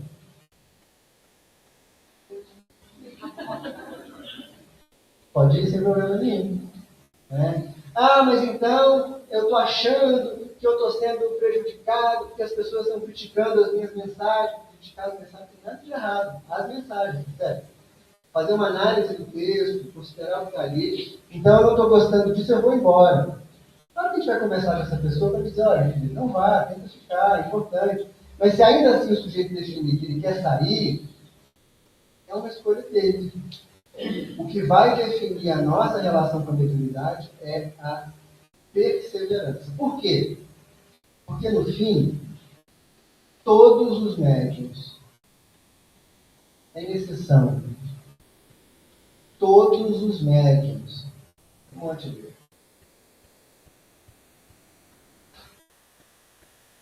são ou serão enganados em algum momento. Só se a gente consegue ter essa perseverança e essa honestidade na prática, é que se torna mais fácil lidar com esses enganadores. Vejam, o melhor médium não é aquele que não é enganado. É aquele que é enganado menos vezes. É aquele que vai conseguir mais rapidamente perceber a tentativa de interferência dos espíritos. Hoje, quando a gente fala de obsessão na casa espírita, a gente quase sempre faz uma referência à ideia do encosto, né? Uma coisa assim. Quase do exorcismo, como o Tiago falou. Kardec definiu obsessão como a influência insistente de alguns espíritos interferirem na comunicação de médiuns. Então não vamos achar que nós não vamos ser enganados. E não vamos achar que porque nós já fomos enganados uma vez, a gente não vai ser enganado de novo. Não é uma boa enganação, não. Vou enganar agora, depois está livre. Não é vacina, não. A gente corre o risco de continuar sendo enganado. O que vai proteger a gente? Um trabalho de grupo seguro, sério, capaz de fazer essa proteção e uma honestidade diante das mensagens. Na nossa casa, nós temos a psicografia de carta. E aí, às vezes, a pessoa vai e pede a casa de um ente querido. Aí vem umas coisas assim, ó. O espírito vai e traz 10 informações da família. Mas uma informação está errada. Tem 9 certas. E aí, como é que a gente faz? Não sei. A resposta que eu dou para a pessoa é não sei. Lê isso aí, vamos ver o que vai acontecer. Aí a própria pessoa, às vezes, pensando, diz, não, mas essa informação não está errada, eu acho que eu entendi o que ele quis dizer. E aí a pessoa explica. Tem um caso interessantíssimo de um casal que se tornou trabalhador da casa. Eles haviam perdido uma filha, de forma bem trágica, e ele, num momento de desespero, viu a porta da casa espírita aberta, porque tinha sido indicado por um outro, entrou pela porta da casa espírita e pediu para conversar com alguém. Eu conversei um pouquinho com ele primeiro, depois chamei o Sábio também tinha passado pelo desafio de se despedir de uma filha, e eu fiquei lá acompanhando os dois. Né? Ali era um campo que eu não tinha exatamente tanto domínio, né, para falar. No final, nós vamos fazer uma prece. Quando nós vamos fazer uma prece, eu escutei um nome. E aí eu falei o nome em voz alta. O nome da menina. Falei 4 nomes. fulano, não sei o que, não sei o que, não sei o que, não sei o que. O sujeito não disse nada na hora. Pois ele veio dizer. Porque o nome estava errado. Mas ele é militar, muito pragmático, ele falou assim, falou 4 nomes, errou 75% de acerto, tem alguma coisa aí. Nesse mesmo tempo, né, nesse período, a esposa estava sob uma depressão profunda, camada, não conseguia sair de casa. E aí conta ele que chegou em casa e foi contar para ela a história. E aí disse, olha, estava lá, e o rapaz começou a dizer, disse o nome dela, e falou esse nome. Errou o último, né? Mas, me convenceu de alguma coisa. Disse que nessa hora ela estava super abatida, deu um pulo da cama e você não errou, não. Esse último nome aí é o nome do marido, o sobrenome do marido dela, lembra? Todas as irmãs, todo mundo que casou com pessoa da família dele botou o sobrenome. Só a Gabi que não. Então ele não errou, ele acertou. Pela via mais bizarra do mundo, né? De botar o sobrenome que a pessoa não tinha, mas que sua mãe ia saber que tinha. Né? Ou seja, diante dessa pergunta, você errou o nome, o que o médico vai responder? Eu não tenho como saber. Percebe? Nós temos que ter essa honestidade que é a salvaguarda da prática. E ainda assim perceber que é um campo absolutamente desconhecido. Vale a pena trabalhar com a mediunidade hoje em dia? Eu acho que essa é uma questão importante. Vale. Porque nós vivemos tempos de um profundo sofrimento mental. Nós vivemos períodos em que nós podemos imaginar o desespero de uma grande quantidade de espíritos que adentram na erraticidade completamente perdidos de si. Aí a gente fica acreditando naquelas fábulas espirituais que vai aparecer uma Rita Chupão, que vai levar a galera embora, que tem uma prisão e portão, que está com o Lampião e o Hitler e o Gandhi está de porteiro. Isso aí, gente, sinceramente, história para boi dormir. Né? Não, porque agora vai chegar o ano de 2000, não sei o quê, vai ter regeneração, vai sair não sei quantos milhões. Gente, isso é história para boi dormir. Isso tem nome, né? É o discurso de um apocalipse espiritualista. Nós estamos nesse mundo, esse mundo é a nossa casa. Alguns podem sair daqui, podem, como alguns podem chegar, mas o nosso desafio é tornar essa casa uma casa comum para todos nós. E na nossa concepção espírita, aqueles que não são tão bons têm que ser colocados para fora, eu gostaria que você pensasse se esse não tão bom fosse teu filho ou tua filha. Se você gostaria de colocá-lo para fora.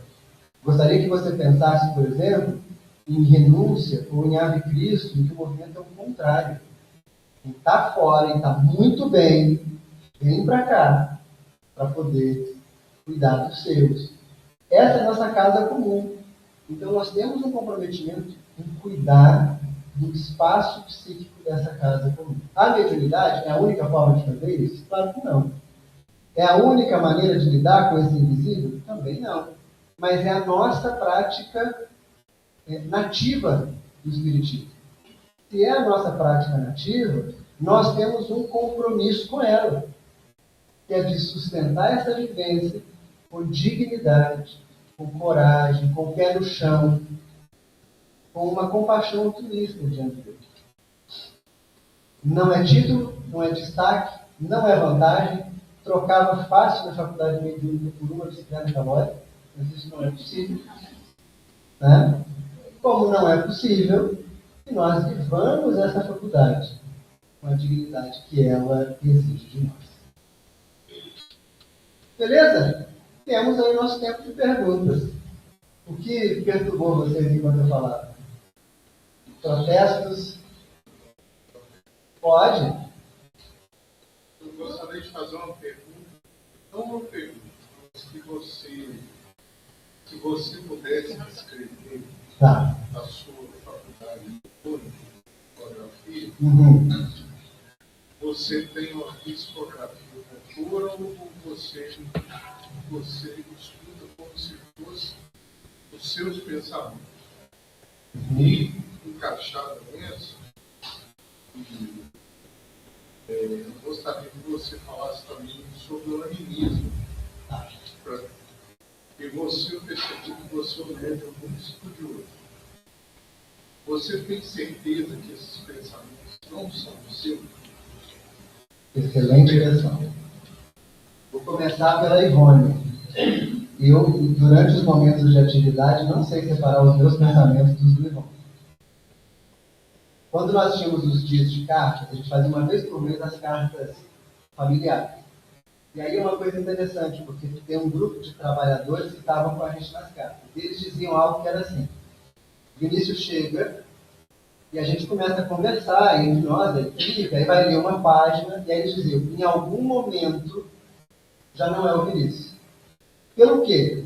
Porque não tem nenhum cacuete, nada, mas algo muda. E eles falavam, e eu percebia isso também. Então, de fato, com o tempo, o Ivon tem mais de 20 anos de presença na minha prática meditativa. Vai se criando uma familiaridade que não é tão fácil separar uma mente da outra. O que para mim é forma de pensar isso, uma maneira de pensar sobre esse aspecto, esse problema, é que eu tentei assumir a prática mais honesta que eu posso comigo mesmo. Então, assim, tem opiniões do Ivon que são contrárias às minhas. Tem posturas e modos de lidar do Ivon que são contrários aos meus. Quem me conhece mais de perto, eu sou muito expansivo, eu falo as coisas, tem muito. Isso difere do espírito. Então, eu me relaciono com essa questão da separação do pensamento, quando é preciso, pela via do contraste. Eu nunca fiz o movimento de querer me tornar o Ivon, sabe? Ficar contido, ele é muito sério.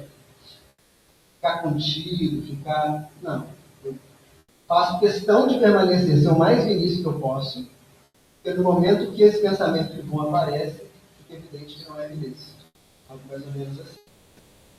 Mas não é isso sobre o animismo, é só sobre a diferenciação do pensamento. Então, primeiro, sua pergunta, né? Você tem certeza que é dele? Não, não tem.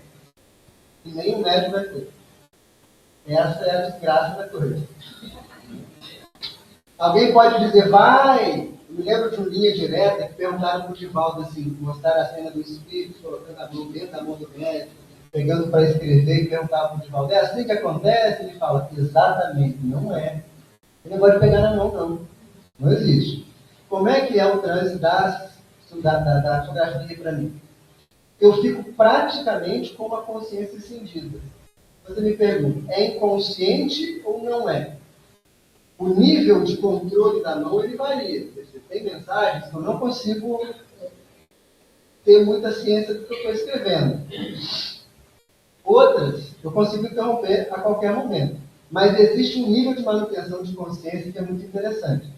Como lá na Casa Espírita nossa acontece durante a reunião pública, eu às vezes faço um comentário no meio da fala dos outros, ou então eu vou no final e falo, fulano estava falando tal coisa, ou então eu mexo com a cabeça, porque eu fico escutando a reunião.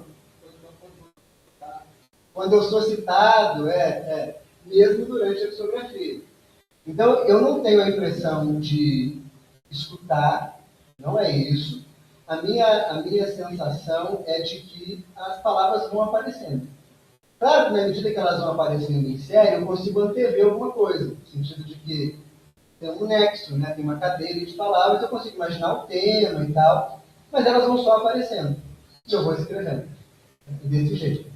Às vezes com emoção, às vezes sem emoção. Nas cartas de entes queridos é muito difícil. Parece que o médium faz uma função. A minha impressão é que não é o espírito que está escrevendo. A minha impressão é que nesse momento eu estou fazendo uma fotografia do Ivon. É o Ivon que está sendo médico, para esse desencarnado que está querendo comunicar com a família. E a função minha ali é de ser um mata-borrão afetivo do desencarnado que está escrevendo. E quase sempre estão chorando muito, estão muito angustiados, ou chegam para escrever, vê o ente querido e ficam muito mexidos. Aí, às vezes, isso causa um impacto. Sobre o animismo. O animismo é um fenômeno psíquico humano. Essa tal casa mental que o Tiago estava abordando, ela também tem os seus arquivos, alguém falou aqui no primeiro momento, ela tem os seus elementos que nos compõem. O animismo é quando, num estado levemente alterado de consciência, vamos pegar aqui aquele momento que a gente está quase dormindo, logo depois de acordar, algo mais ou menos ali, esses arquivos se tornam mais acessíveis. Então, o que está sendo comunicado durante um transe anímico é algo muito mais da natureza do próprio médium do que de uma natureza espiritual. Vamos lá, no limite das coisas. Há problemas nisso? Não. Vou dar um exemplo. Se a gente estivesse, sei lá, diante do Chico, e o Chico desse uma comunicação anímica, seria tão rico quanto se o Emmanuel tivesse dado. Então, a gente nem saberia. Acontece que os nossos arquivos anímicos tendem a ser mais empobrecidos. Então, o que a gente vai perceber? Comunicações anímicas, elas geralmente são monotemáticas, são muito parecidas, repetem determinados clichês mentais do médium. Isso não é algo que a gente corta da reunião mediúnica. É algo que a gente serve, a gente usa, né, como uma ferramenta comparativa para dizer para o médium, olha, nessa comunicação aqui, tem esse conjunto de coisas que se repetiu 10 vezes ao longo do último mês, mas tem uma parte que não. Por que será que essa parte que está repetindo, está repetindo?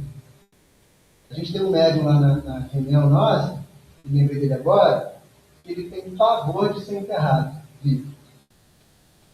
Quando algum espírito passa por isso, ele perde totalmente o controle. Isso é anime. Quando algum espírito tem uma experiência que se assemelha a poder ser enterrado vivo, ele perde o controle. Então, o animismo é uma etapa do desenvolvimento psíquico nosso. É uma ideia?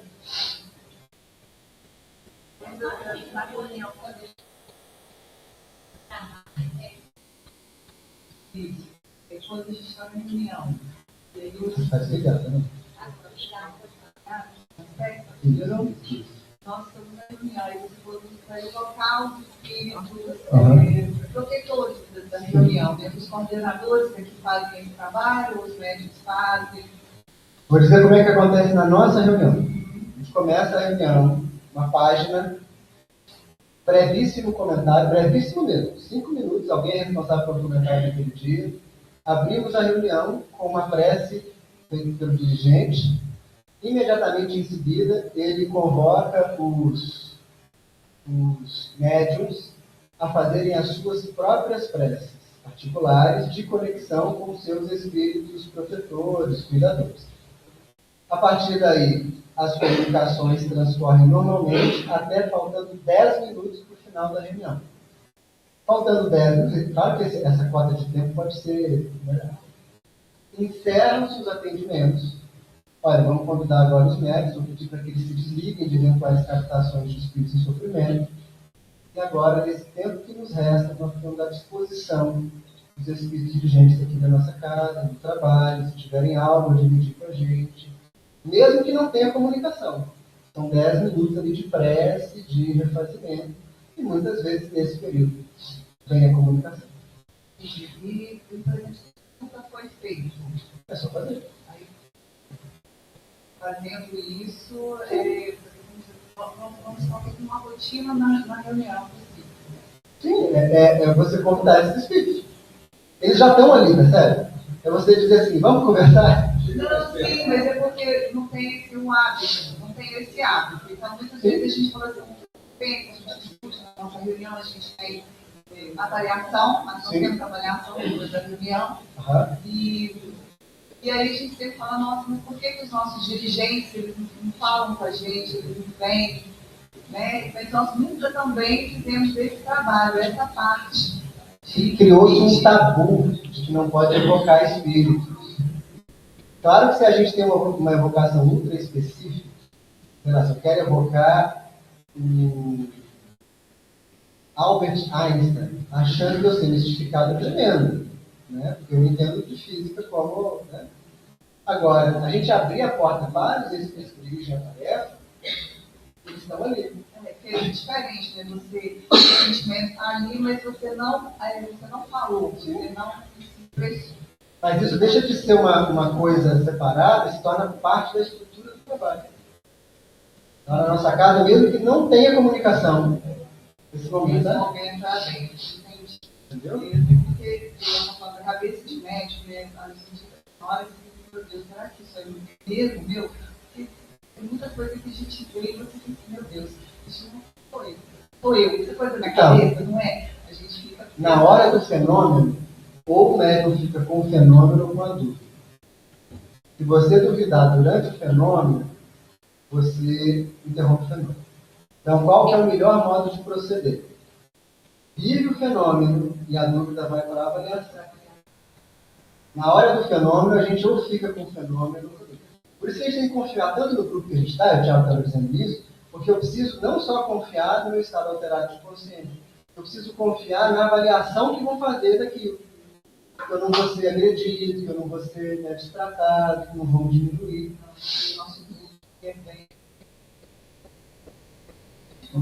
No fenômeno.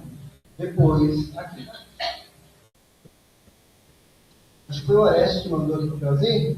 Ele diz aqui, ó, tem produção de mensagem em fenômenos de efeito físico? Tem, porque os espíritos falam. Eles continuam falando. Mas nesses casos mais específicos, vamos dizer, de tratamentos pelo efeito físico, ainda tem um outro tipo de comunicação, que é a do próprio efeito. Então, por exemplo, vou dar alguns exemplos. Uma vez por ano, normalmente, os espíritos propõem uma reunião de ectoplasmia para tratar pessoas que têm casos de saúde mais graves lá na nossa reunião. E aí é toda uma dieta separada, toda uma estrutura que a gente monta, muito desafiadora, inclusive. E nessas reuniões a gente tem dois tipos de acontecimentos. Primeiro, os espíritos falando isso.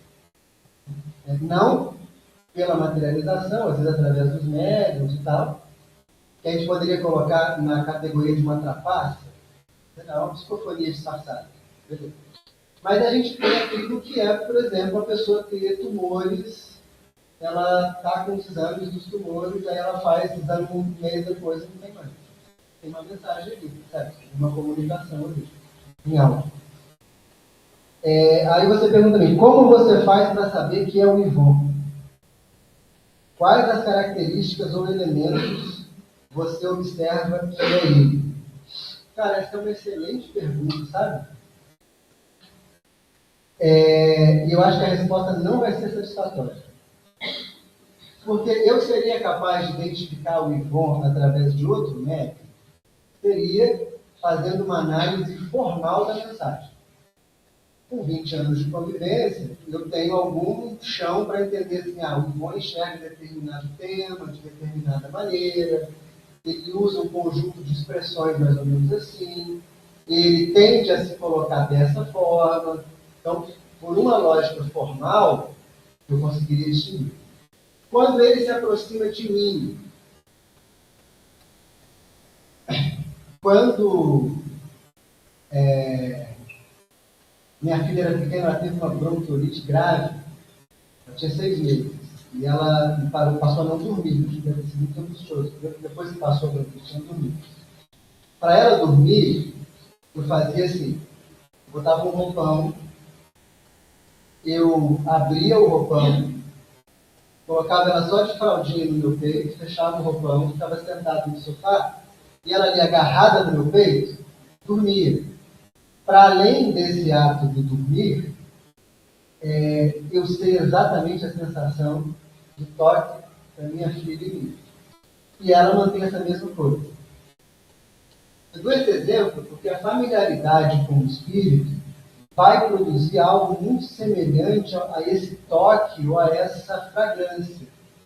Eu, quando entro para a psicografia na sexta-feira, eu sento lá na mesa e aguardo. Como é que é feito? As pessoas podem pedir orientações. Né?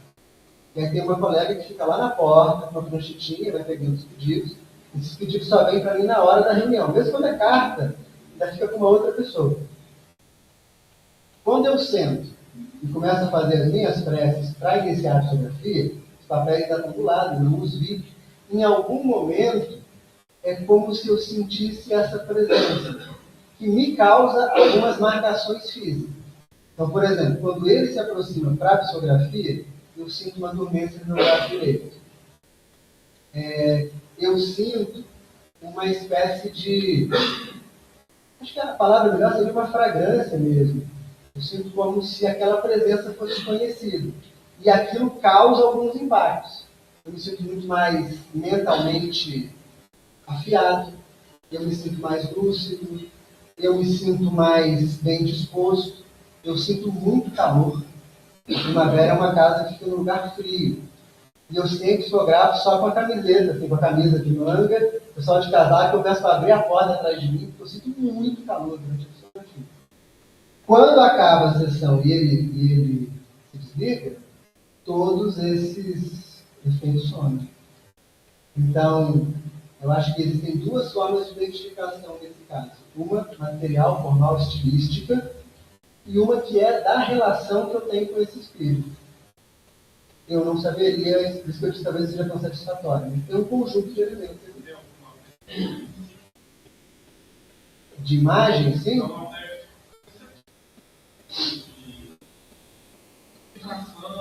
Então, eu acho que esse conjunto de sensações, uma disposição mental mais afiada, um ânimo melhor, é isso que eu estou chamando de fragrância, aquela presença, sabe? Às vezes eu percebo como uma visão psíquica, outras vezes não. E não é necessário que eu faça isso. Nesses momentos que eu digo que a sensação é como se os dois pensamentos se misturassem. Porque enquanto está acontecendo ali a psicografia, eu sei que ele está ali, eu sei que ele está conduzindo, mas eu também estou. Entende?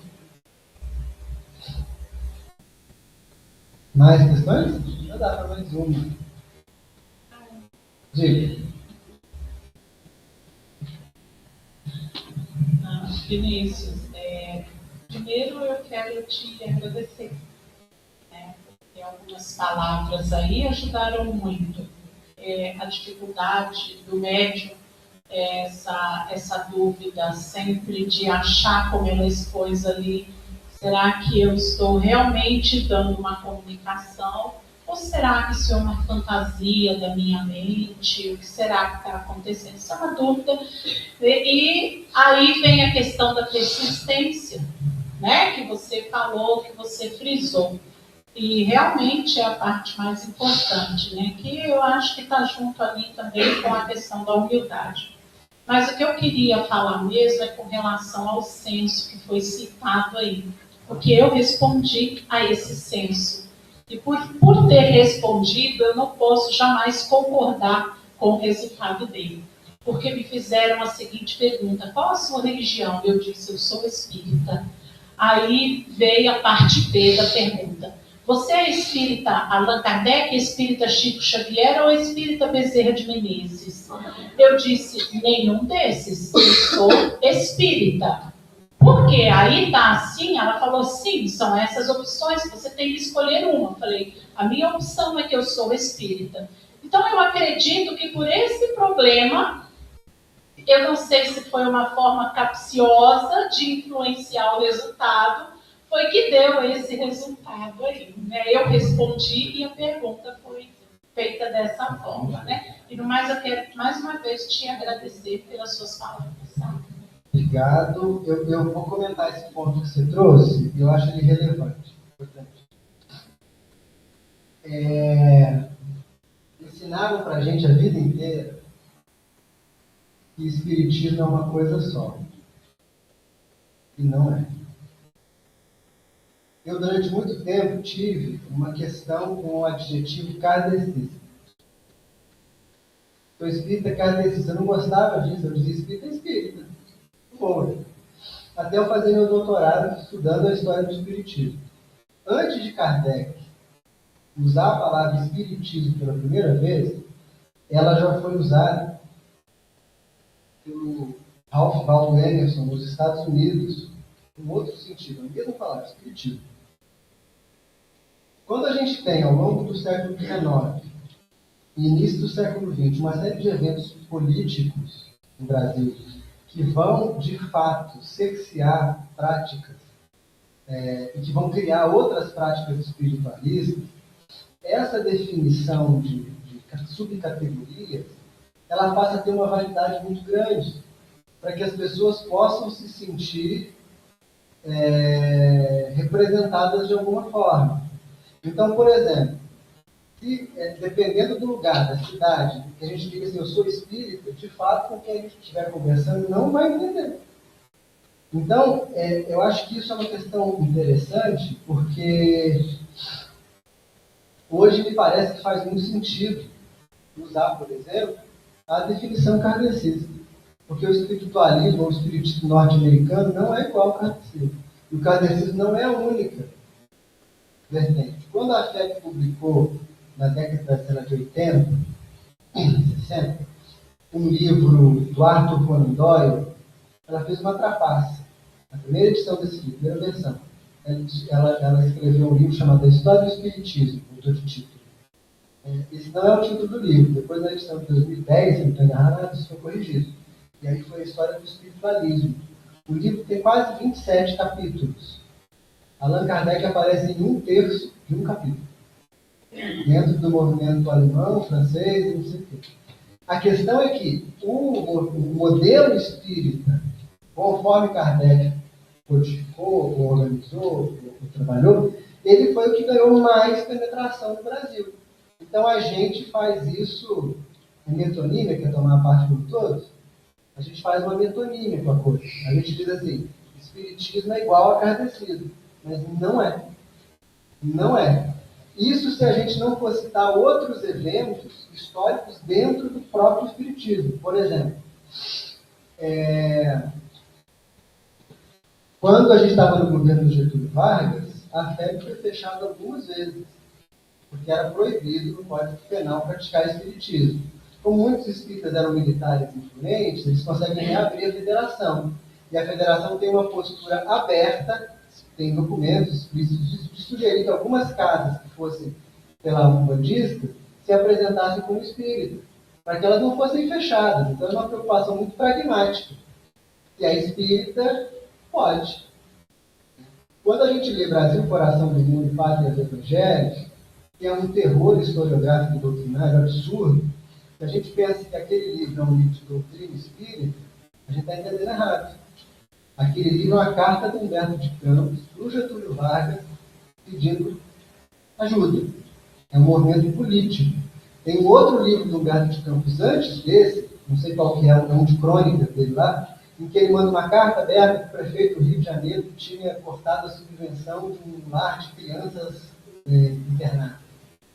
A gente pensa, mas então o Humberto de Campos estava fazendo política depois de morto? Estava, porque ele fazia quando estava vivo.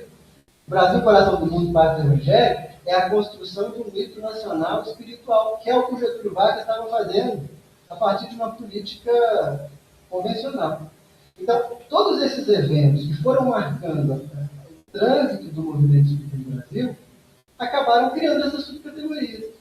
Então, hoje, eu também me incomodaria se alguém perguntasse se eu sou espírita Bezerra de Menezes. Eu não sei muito bem o que é isso. Mas eu acho que eu responderia Kardec.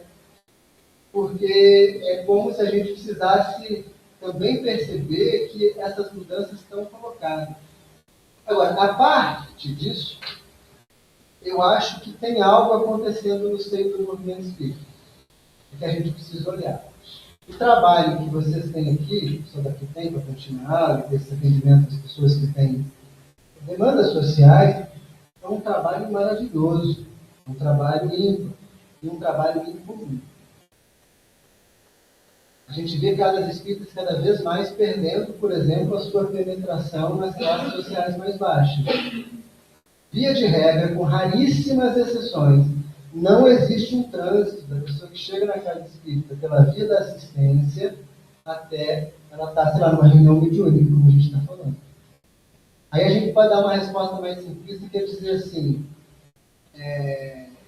não, mas ela não faz porque ela não quer. Não tem espaço para essas pessoas.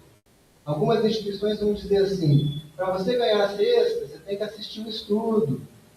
E isso é uma violência. As pessoas vão e elas falam assim, eu estou aqui, eu sou evangélico. Eu preciso ganhar minha cesta, eu vou pegar minha comida e vou voltar lá para a minha igreja.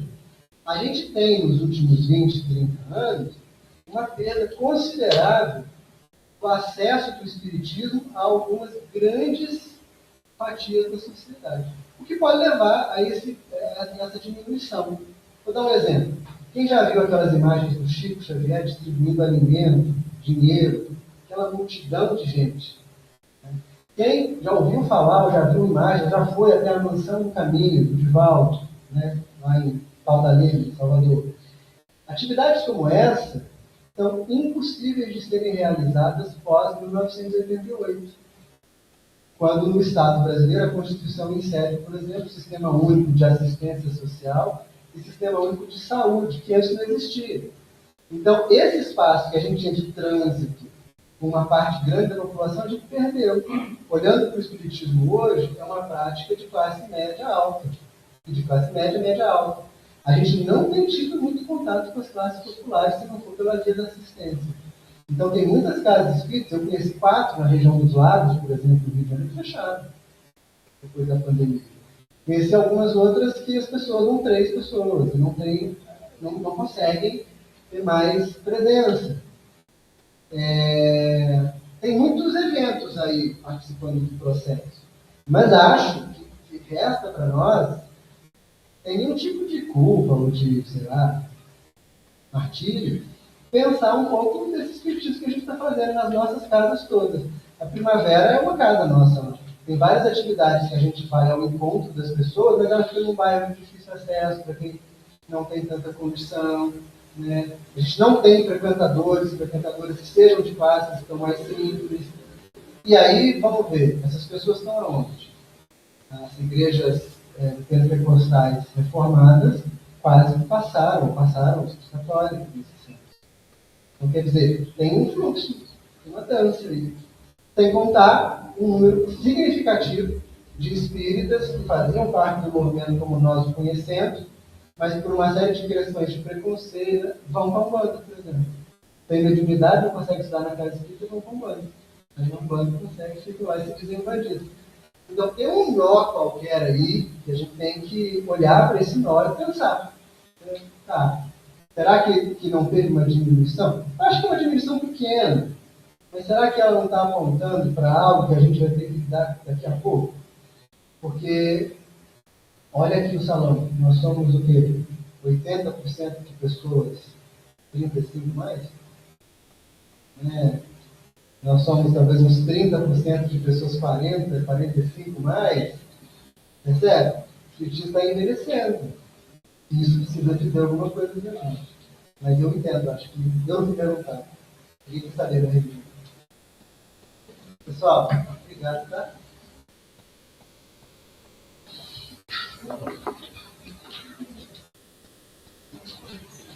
Ô Vinícius, esse último mês, eu fiquei muito feliz com uma situação ocorrida, e aí, no você falar isso, eu resolvi falar. A casa tem 60, Cantinal vai fazer 68 anos, né, esse ano. Um trabalho todo voluntário, todo voltado. E nós trabalhamos com essas mães. Ano passado nós tivemos um trabalho que foi assim, muito extraordinário, porque nós abrimos o culto no lar, né, às 9 horas da manhã, antes, e ficou a escolha das mães. Elas tinham a obrigatoriedade das 10 horas da manhã, mas às 9 horas era a escolha das mães. E as mães, algumas mães começaram a chegar cedo para participar do culto no lar. E a diferença, o que ocorreu, como houve a transformação das mães que participavam do culto no lar para as mães que não participaram, era visível. Era uma coisa assim, a olhos vistos. Até a postura, até a forma de falar, de lidar com as crianças. Então, a gente vê como que é importante. E a casa, nós cadastrávamos as crianças, né, da barriga até 12 anos, 14 anos no máximo. E isso era muito. Há uns anos para trás, as crianças, os jovens começaram a aparecer. E aí, esse ano nós tínhamos quantos jovens da sua turma? 14 adolescentes. E chega aqui às 7h40 da manhã, no sábado. E vem. Não é muito bem-vindo? Não é? E eles estão aprendendo a doutrina espírita. Eles estão aprendendo essa doutrina que é linda, que é o Consolador Prometido. E aí, hoje os meninos estavam aqui. O Henrique está aí, ó, que não me deixa mentir. Né? Que está aí com a gente. Os meninos estão aqui hoje. Hoje é esse que respondeu para o Tiago, que o Tiago falou assim, esse menino é inteligente. É o Luiz. Ele foi embora porque teve um enterro que ele precisava ir. As mães, esses últimos meses, nós tivemos uma alegria muito grande, porque uma mãe assistiu da casa umas 7 crianças. Todo mundo sempre criticou. Ela veio para cá com a primeira. Os outros todos nasceram aqui dentro. Todos. E aquele trabalho de formiguinha. E essa mãe é aquela mãe que xingava no meio da rua, né, Margarida? Quebrava o pau e fazia, acontecia. E ela foi aqui dentro. Foi trabalhando, fazendo os cursos. Até que ela começou a estudar também. E os meninos saíram, ela resolveu sair da cantina. Eu saí da cantina, estou empregada, os meninos estão trabalhando. A penúltima dela, né? A segunda dela, vamos colocar assim, está trabalhando com o jeans. Ela resolveu vir para o centro, quinta-feira. Ela vem lá da porteirinha. Olha a distância. E os meninos todos.